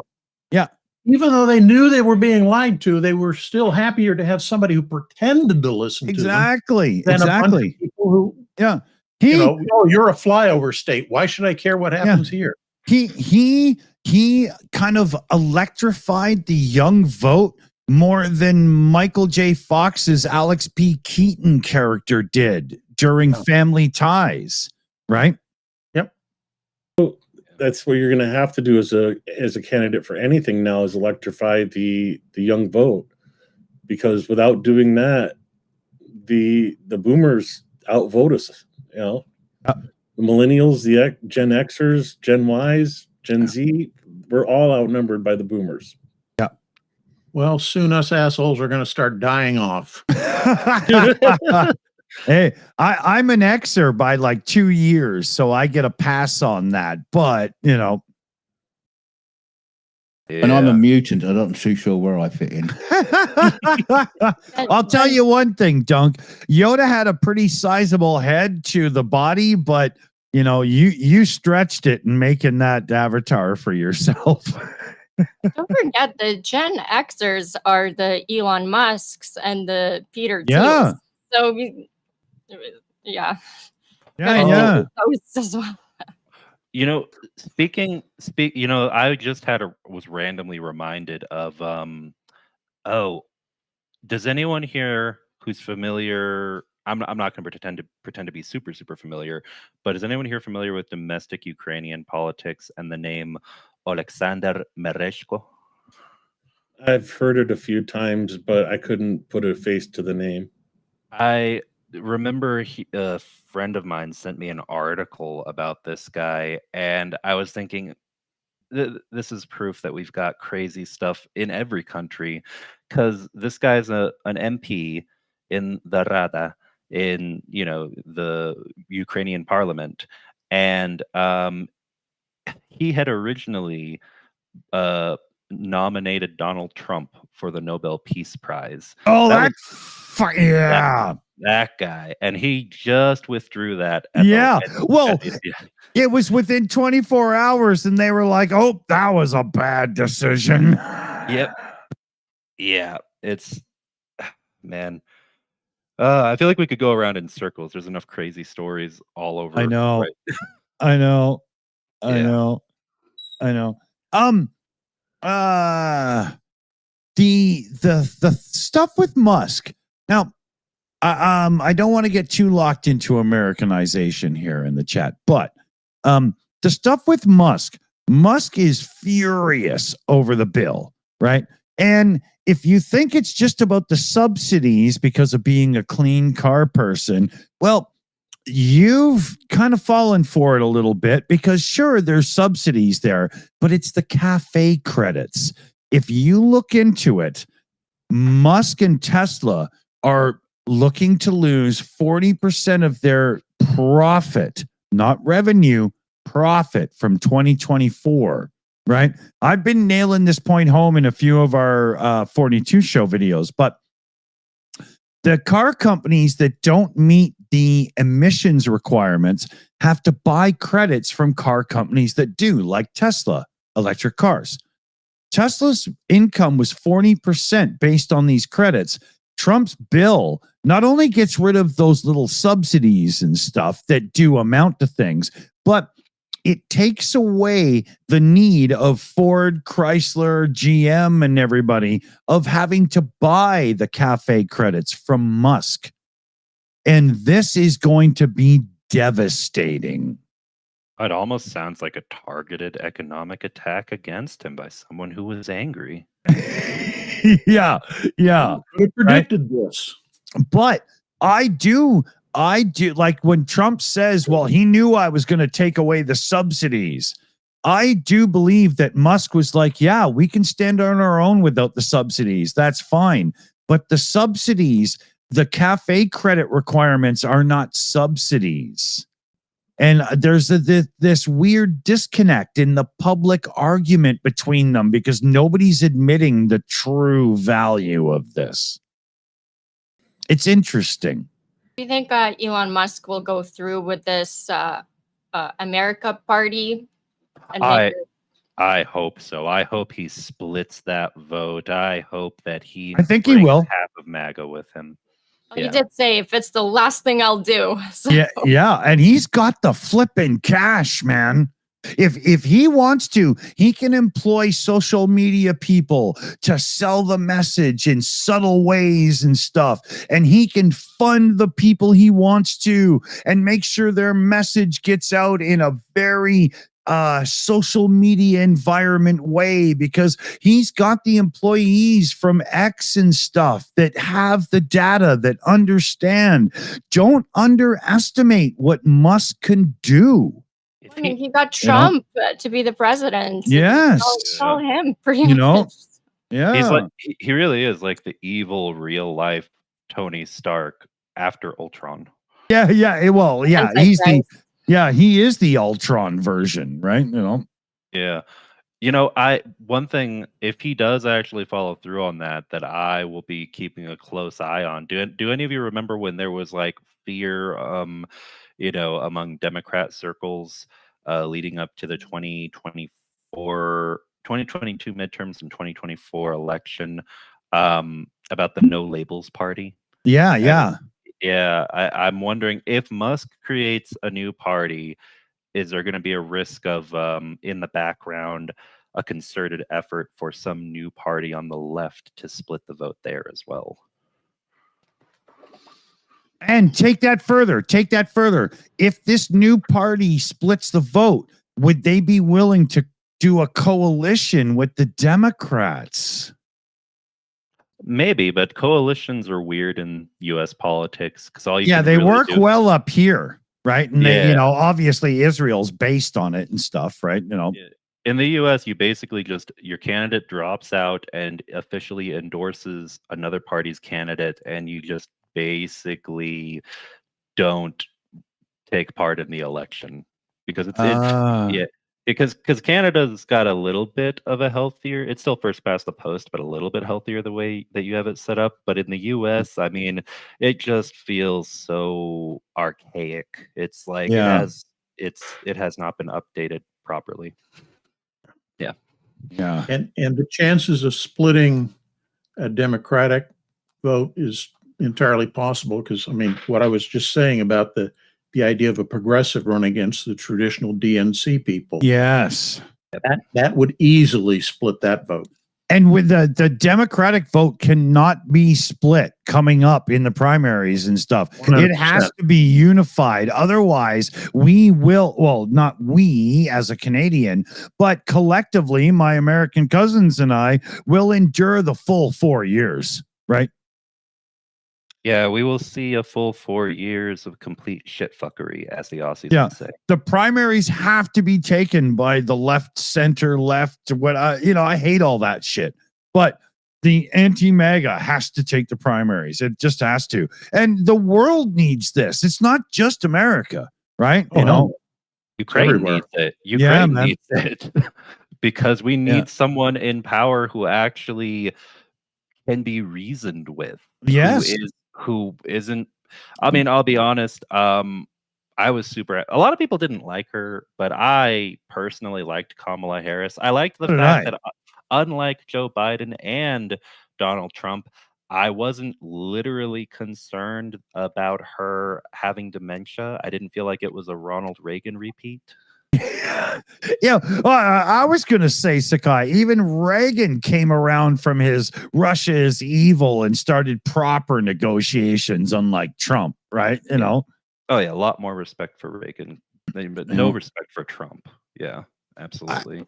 I mean, Reagan was a hardline Republican when he came into office. And at the end, he was sitting down with what's his nuts there, signing papers and stuff. His whole thing changed. And sure, Reaganomics wasn't the best thing in the world, but you got to give respect as a proper Republican to Ronald Reagan. You do. I mean, if I had to pick one Republican who didn't completely make me want to bang my head against a table who was president, it would probably either be Bush Sr. or Reagan because, Nixon, Trump, Eisenhower. Oh, okay. There we go. Something in my throat. Sorry. Yeah. Fair. Well, I guess post World War II, post civil rights movement. Yeah. I'm a big believer myself in you don't align with a party. You align with the ideas, ideals, morals, morality, and stuff that you personally believe in and vote appropriately in each election. And I think the general public has got to get on board with this idea. Never mind this us versus them mentality. It's not doing you any good. What we have to do is... Yeah, Slavy, go ahead. That's a great point because what MAGA did, MAGA Republicans, they made politics into identity where now, like, which party is your identity? And actually just did a video released today, Is Truth Dead? And I talk about this exact thing, is that don't let it become your identity, because that's exactly what MAGA and like what they're doing. That's how it becomes a cult, basically. That's how they can control their people. So definitely, what aligns with your values, how you grew up, and how you see the future, your future of the world. Line with that, not with Democrat, Republican, MAGA, whatever, libertarian. Yeah, exactly. Yeah, and white first world countries, we've got this thing. we love this us versus them mentality. And as soon as that permeates politics and you pick a side, I don't think that you're ever capable of actually voting in your own best interest. I really don't. Because I don't believe that the Republicans of 1968 are the same party as now. So saying I'm a Republican is like saying I drive Fords when their 3-cylinder, 1-liter turbo EcoBoost engine is dropping like flies at 80,000 kilometers. Don't be stupid, I like to think that Republicans don't exist anymore. It's just MAGA, because the Republicans that I thought that I knew, kind of like what we just talked about, like Reagan Republicans, they would fuck with Russia so fucking fast. Yeah. Russia wouldn't fucking say Putin would be out. He would be dead right now. Excuse me? Yeah, no way. Exactly. It's not real Republicans right now. Sorry. This just isn't. This is MAGA. No. Real Republicans did not do this America first and step out of foreign conflict and aid and stuff, because that was not a part of the program. Well, I like what Reagan has a fantastic quote. I'm gonna butcher it, but he says like you can't move to Italy and become Italian, and then said, but you can move to America and become American. I love that quote so much. That's really good. Yeah. It absolutely pertains to that Canadian flag behind me as well. I know far too many Americans who, when you ask them, why do you vote the way you do, Republican or Democrat, the answer is, well, my father voted that way and his father before him. So that's what I do. It's the tradition. Or everybody in my area that I know is a Republican, so I vote Republican too. There's no thought process given to which vote would be more beneficial to you personally. It's just this mindless herd mentality. Yeah, man. Lemmings. Yeah, lemmings. Canty, great shout there, because that's what it is, isn't it? Wait a minute. You're expecting people to put effort in to find out? I'm sorry. It was self-centered of me to make such a request. You bastard. And on that happy note, I need to wave bye-bye. Okay, buddy. See you, Commander. See you, Commander. You guys take care. I'll do my usual closeout phrase. Please communicate with your elected officials, even if you don't agree with them. The fact that you put pressure on them saying, I want this or that, it does register. So. And if you are a lemming, just vote what Commander says. Right. I know everything. Ditto on that, especially right now. Please, guys, call in and say you want the Patriots for Ukraine. Give Ukraine Patriots. Please do that. It's so important. Take care, guys. See you. Thanks, Okay, Commander, take it easy, man. All right. Let me rearrange the screen here. Oops. You're cloning me. Yeah. Oh, go ahead. There we go. Now I got it fixed. Go ahead. I was gonna say, I think it was Slavi who said it about how the parties and the way people vote, what they stand for, everything is very different now compared to several decades ago. A lot of people don't think, especially Americans, don't think of it like this. But you know how the country of France, the modern country, is called the Fifth Republic because it's the fifth version of modern reorganized France as a republic, as that form of government, democratic republic. The United States, if you look at it, its system, like it's currently been since the 1980s in what people, I guess, might call the Sixth Republic or the Sixth Party system, version number 6 of America as a government. And what we're seeing right now is it seems like we're shifting. We might be moving, and people don't notice it because change in the Republic in the United States, kind of like France. I mean, it's not blood. Luckily, it hasn't. What been, happened that like, fast? yeah, it's not like blood and executions and civil war or something dramatic that people think of as, oh, the end of one country and start of a new one or whatever.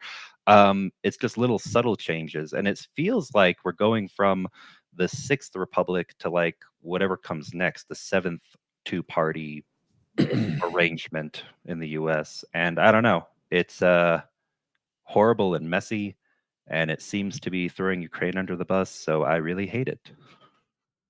Yeah.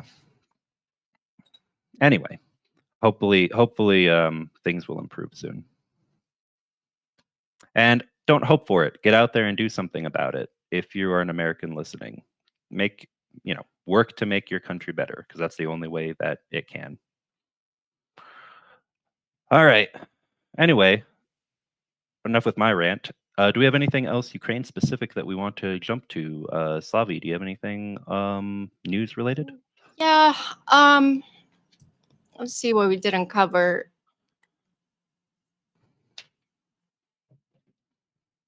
Because we kind of jumped all over the place. We didn't talk about that there was a prisoner exchange, which is fantastic, on July 4th, yesterday. Dozens of POWs returned to Ukraine.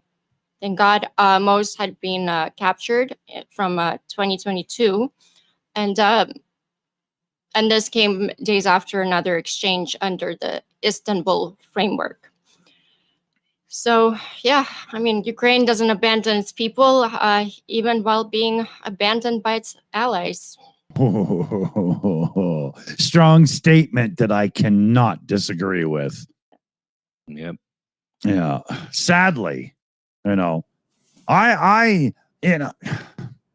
said it before, but it gives me a little bit of an embarrassed feeling coming from a supposed white First Nation, country and whatnot. And, we don't, as Canadians, we don't have the wealth that America does. And we try our best to do the right thing because it's kind of in our hearts as people, even our blue righties, but we can't fulfill that gap. We're just not capable. I wish we could. Yeah. Come on, Canada is not that far away from being as wealthy as America. Canada is comfortable. Yeah. We're not. I joke that we have pesos or something, not to make fun of Mexico. It's just I know that word well, right? Been there a few times, but we're not in that spot. But God, the attitude of Canadians is that stupid orange-faced fucking toupee fake hair wearing son of a bitch is trying to make us, I think with Carney, I think if anything, he'll do great things for Canada and bring up its economy and doing deals with the EU. Like we kind of got into it before we started the live stream, and it's going to be a powerful, very powerful alliance. Carney is a real money man, unlike Trump, who pretends to be. And you can literally see it in their interactions where, Carney will like literally tap him on the knee, like, shut up, Donald. Okay, the adults are talking now, and jump in and speak. And Donald doesn't get all pissed off because he knows that Carney is more of a man than Trump will ever be. Yep, I agree with that statement 100%. Oh, yeah. Trump knows, man. Carney's got his number any day of the week. And that is the biggest reason why Canadians elected Carney, is because we knew that on the financial stage, Trump ain't got our guy.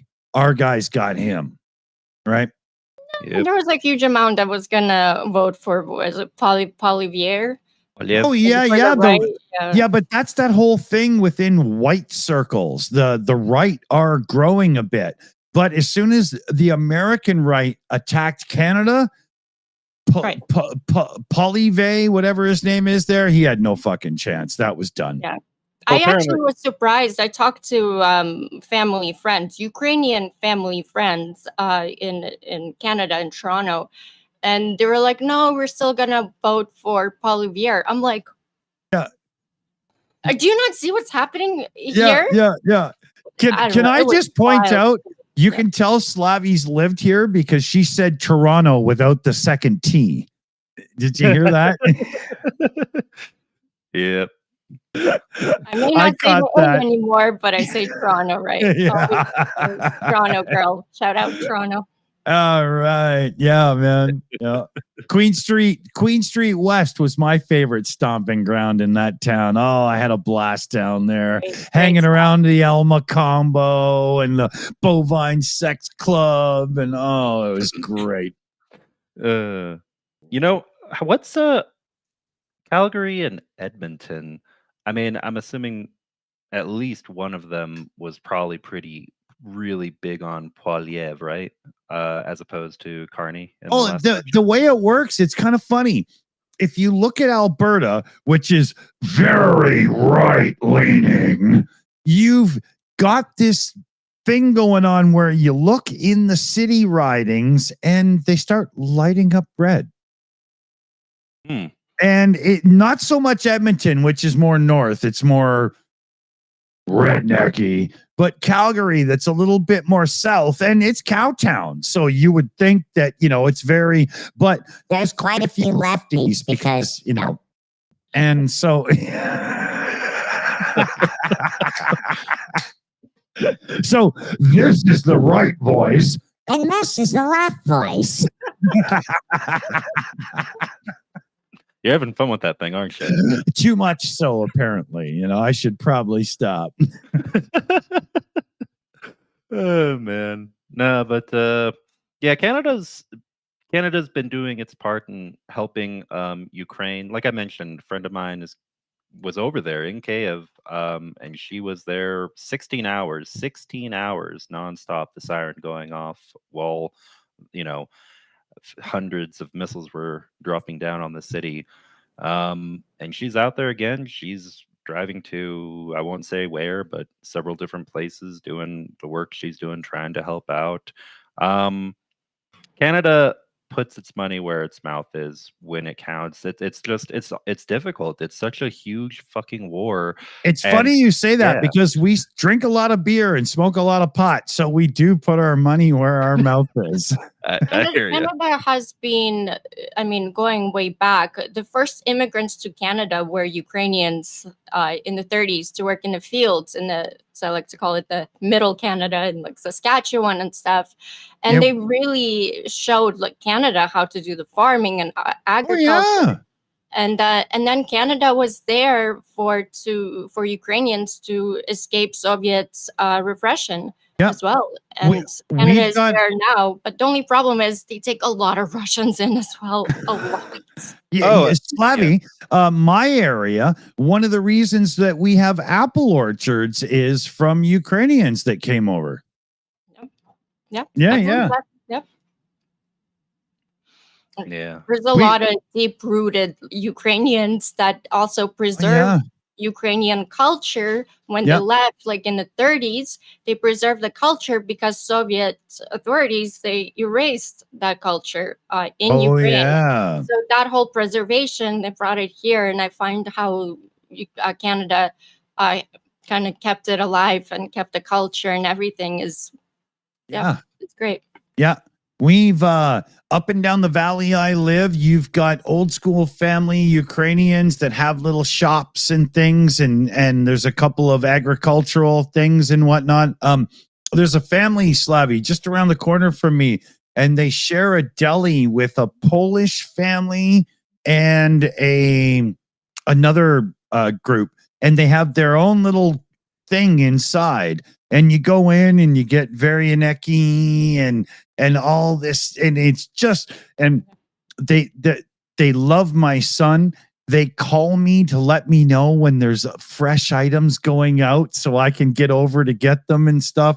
They're some of the greatest folk, and I've known them way since before the orc invasion of the sovereign lands of Ukraine. And I gotta take a jab here at Poland food, though. No flavor. Sorry. Well, I would think because of the no flavor, the Brits probably really like it. So here comes Dunk. Dunk. Ay, ay, ay, ay, ay. Hey man, bangers and mash and some mashed peas. Some, you're good to go. Oh, it's funny. I know in Vancouver, there's some insane Ukrainian restaurants. Oh my, I'm so jealous. Yeah. Oh my. All of Western Canada, as soon as you get past Alberta into British Columbia, there is this huge thing of Ukraine. We've got Ukrainian centers in our towns, like we have legions for our military and stuff. Oh, yeah. Yep. Yeah. I mean, there's a So lot. what, you're being invaded? Yeah, but very slowly. It's taking a long time. I wonder, is there a lot of Russians too? Like We get Doukhobor communities. It's a lot of Ukrainians, but there's twice as more Russians as well. We have some Doukhobor communities that are very old school, and they don't seem to align with the modern Russian take on life in any way. I know that in Canada specifically, in addition to there's a lot of Slavic people from different countries who over the last century and a half have made their way to Canada. Yeah. Like, for example, the oldest government in exile, or self-proclaimed government in exile in the world, is the Rada in exile of Belarus, and that's headquartered in Canada. Yeah, that's right. Yeah, and so there's a lot of Ukrainians, Belarusians. There are Russian, people descended. We've got Armenian, just in my from the Soviet states. That's pretty much everyone in Canada.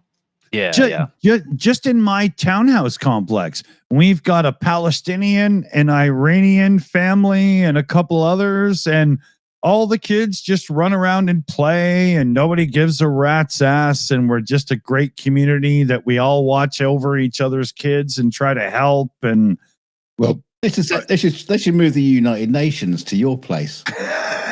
I'm not sure where everybody just gets along. Yeah, but who would claim that one naked child with the bad mother? It doesn't work. Armenia. No, you just say the kid's American.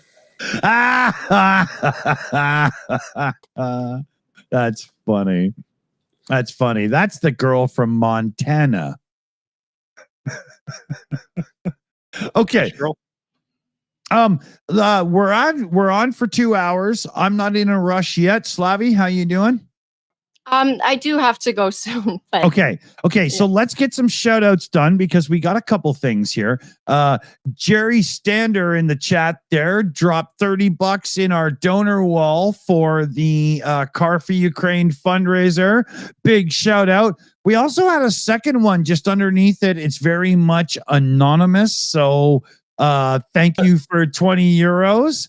And then we have Jean-Marc Latiker in, of course. And let me just, because I don't want to make you all sick by scrolling too fast. If I scroll back up, we're at 831 euros and counting. So let's see if we can't get that just a little bit higher before we go, shall we? Dick, I'm a little disappointed. You're Canadian. It's not anonymous. It's anonymous. Anonymous. Okay, that's for I will say that from now on. But huge shout outs, everybody. Thank you very much. If I look over our other sources of support and income, I think we're caught up. So other than the anonymously great shout out that came in at the end there, I think we're all right. Any catch-ups we got to do over your way there, Slavi, before we're good? None here, but I do appreciate everyone checking out the live stream on channel Yarchenko. Thank you guys so much for your weekly support. Don't forget to check out my new video that dropped today. If you liked our conversation here, this was not planned. But yeah, the video dropped. I pinned it at the top of the chat, so check it out. It's called "Is Truth Dead?" It's basically I'm not gonna get too much into it, but just take a look at it. Self-explanatory. I do talk about the MAGA narratives and everything because it comes from Russia. All Yeah. of this that we're experiencing is from Russia.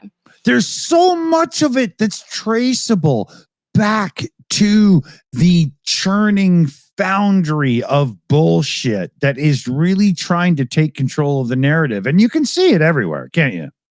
Yep. I also have an e-guidebook coming out hopefully this week called The Truth Tactic. It's basically about how to just destroy disinfo without losing your mind. So yeah, look out for it this week. I've been working really hard on it, but hopefully it's my way of giving back to you guys a little bit, piece of my brain, if you will. Cool. Good shout. I like that very much. Okay, so we're 2:10 in. We are somewhat caught up. I got a shout out here. Oh, look at that. UTV and Ham in the chat. Slava Ukraine. You know what that means, right? You know, Slava Ukraine has a subtext now. It means donate to help kill an orc or two. Yeah. Thanks, UTV. Good shout. Slavi, what do you think? Should we go around the table and say our goodbyes and sign off for another show? Absolutely. Let's start with Dunk. Any final thoughts that you like to leave our audience with? Nothing to do with this show, but yeah, so I'll leave you to it. No, I've just been fascinating listening to you lot gabble on, or just endlessly just yakking on about something or other. I don't know, but yeah, so I just left you to it. Quite frankly, there's no point in me jumping in and being snarky all the time. But yeah, so Slava Ukraini, everyone, and all that kind of shit. I was just messaging you. Should we post a Shills live? I'm doing it right now, actually. So why don't we get everybody to slide over? Let me get this done here. Yeah. Oh, shit. Okay. I fucked it up. So sorry. I'll shut up now and then you try again. Yeah. So while Dick continues to fuck things up, we'll set up a little pub chat over to our sister channel, Shills Live, where you can carry on this conversation or carry on with a ridiculously conversation about, why do they put holes in a donut anyway? I don't know. And, stuff like that. Important stuff. I know the answer. You can make Timbits out of the donut holes. Canadians don't know what this is. Hey, I always eat the hole first. We'll set the show for the pub chat on Shills Live to go at 1:45. So 4:45 Pacific. See you there, everybody. That should work. Oh my God, YouTube. Okay, it worked. Okay, we're good. So I can give the link to the mod team, and then they can share it out to you all, so you can hang out with us a bit more. Yeah, good show. Because why not? It's a Saturday night. Saturday night's all right for shilling. Get a little action in. Saturday night at the movies, like anybody still goes to the movies anymore. But anyway, sorry, Slavi, I'll shut up now. Oh, it's okay. Well, let's Sakai, do you have any final thoughts on that you'd like to leave our audience with? Yeah, just keep doing what you do, everybody. Please continue to support Ukraine. Wherever you are, whichever country, call your elected representatives and impress upon them the importance of additional humanitarian and military support to Ukraine. Keep coming back to this stream, other pro-Ukraine streams, find other ways to get involved, including off of YouTube. It's important to be here. It's also important to be involved in any other ways that you can find that are helpful. And yeah, just thanks for being awesome and Slava Ukraini. Can I point out how Canadian this guy is? He didn't even shill his own fucking channel. Tridents Against Tyrants. Go check it out. Oh yeah, and we've got a new fundraiser for 3D printers to print FPV drone parts. So I'll put that in a post on the channel that you guys can see later Good tonight. shout. All right. Thanks so much. Canty, would you like to say your final thoughts? That's a strangely way to put it for me right now. I've actually been up well over 24 hours now. Ooh. Normal day yesterday. Basically on the computer all night, working with some of my students I shouldn't say students, language buddies in Ukraine. Cool. If I can plug them a little bit, I am volunteering for a group called Engine, engineprogram.org.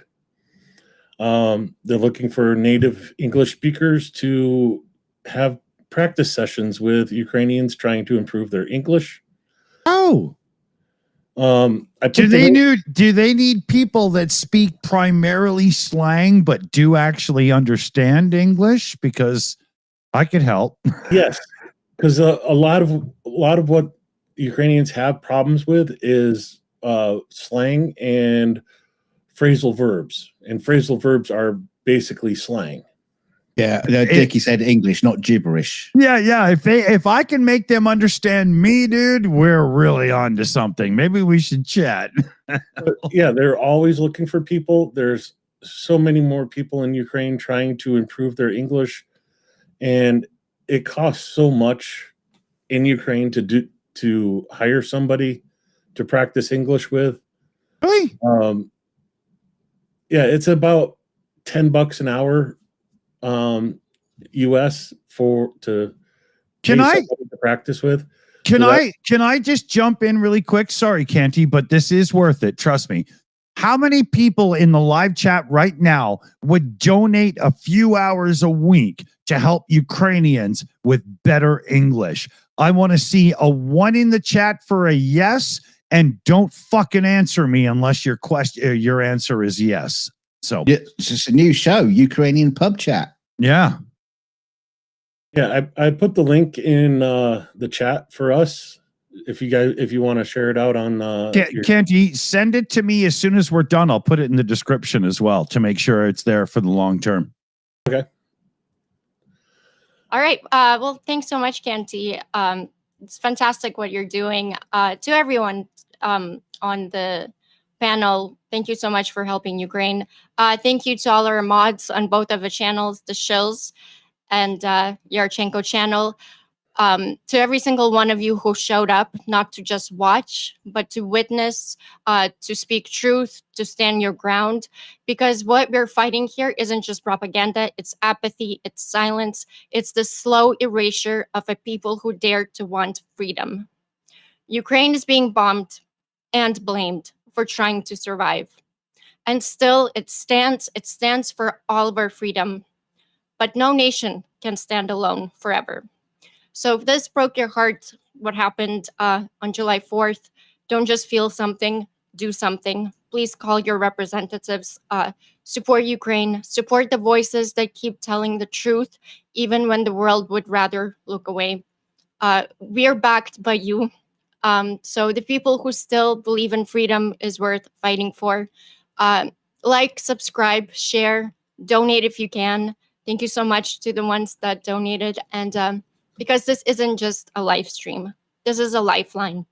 And every time you show up here, you help carry Ukraine a little further through the fire.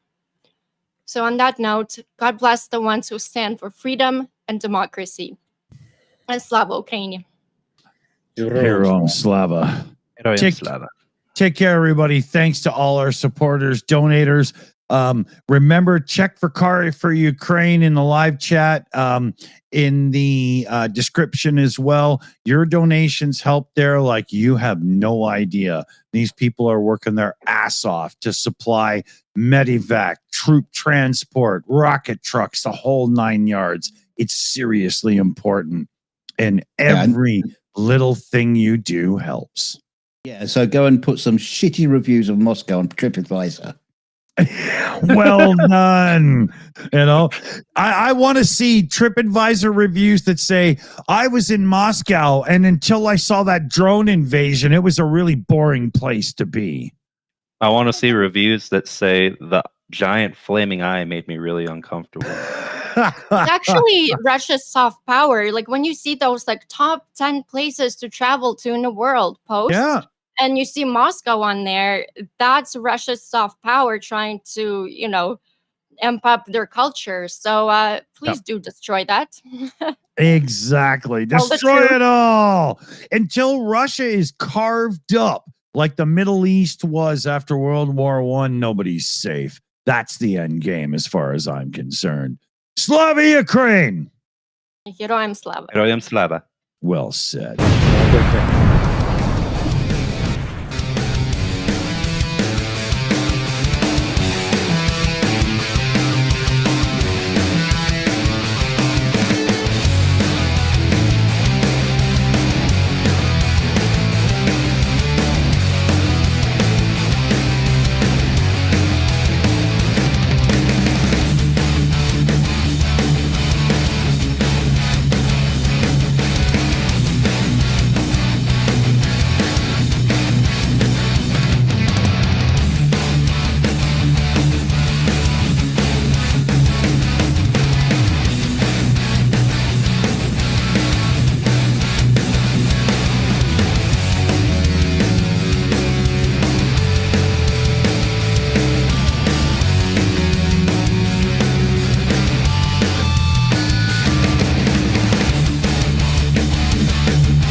It's over. Go home.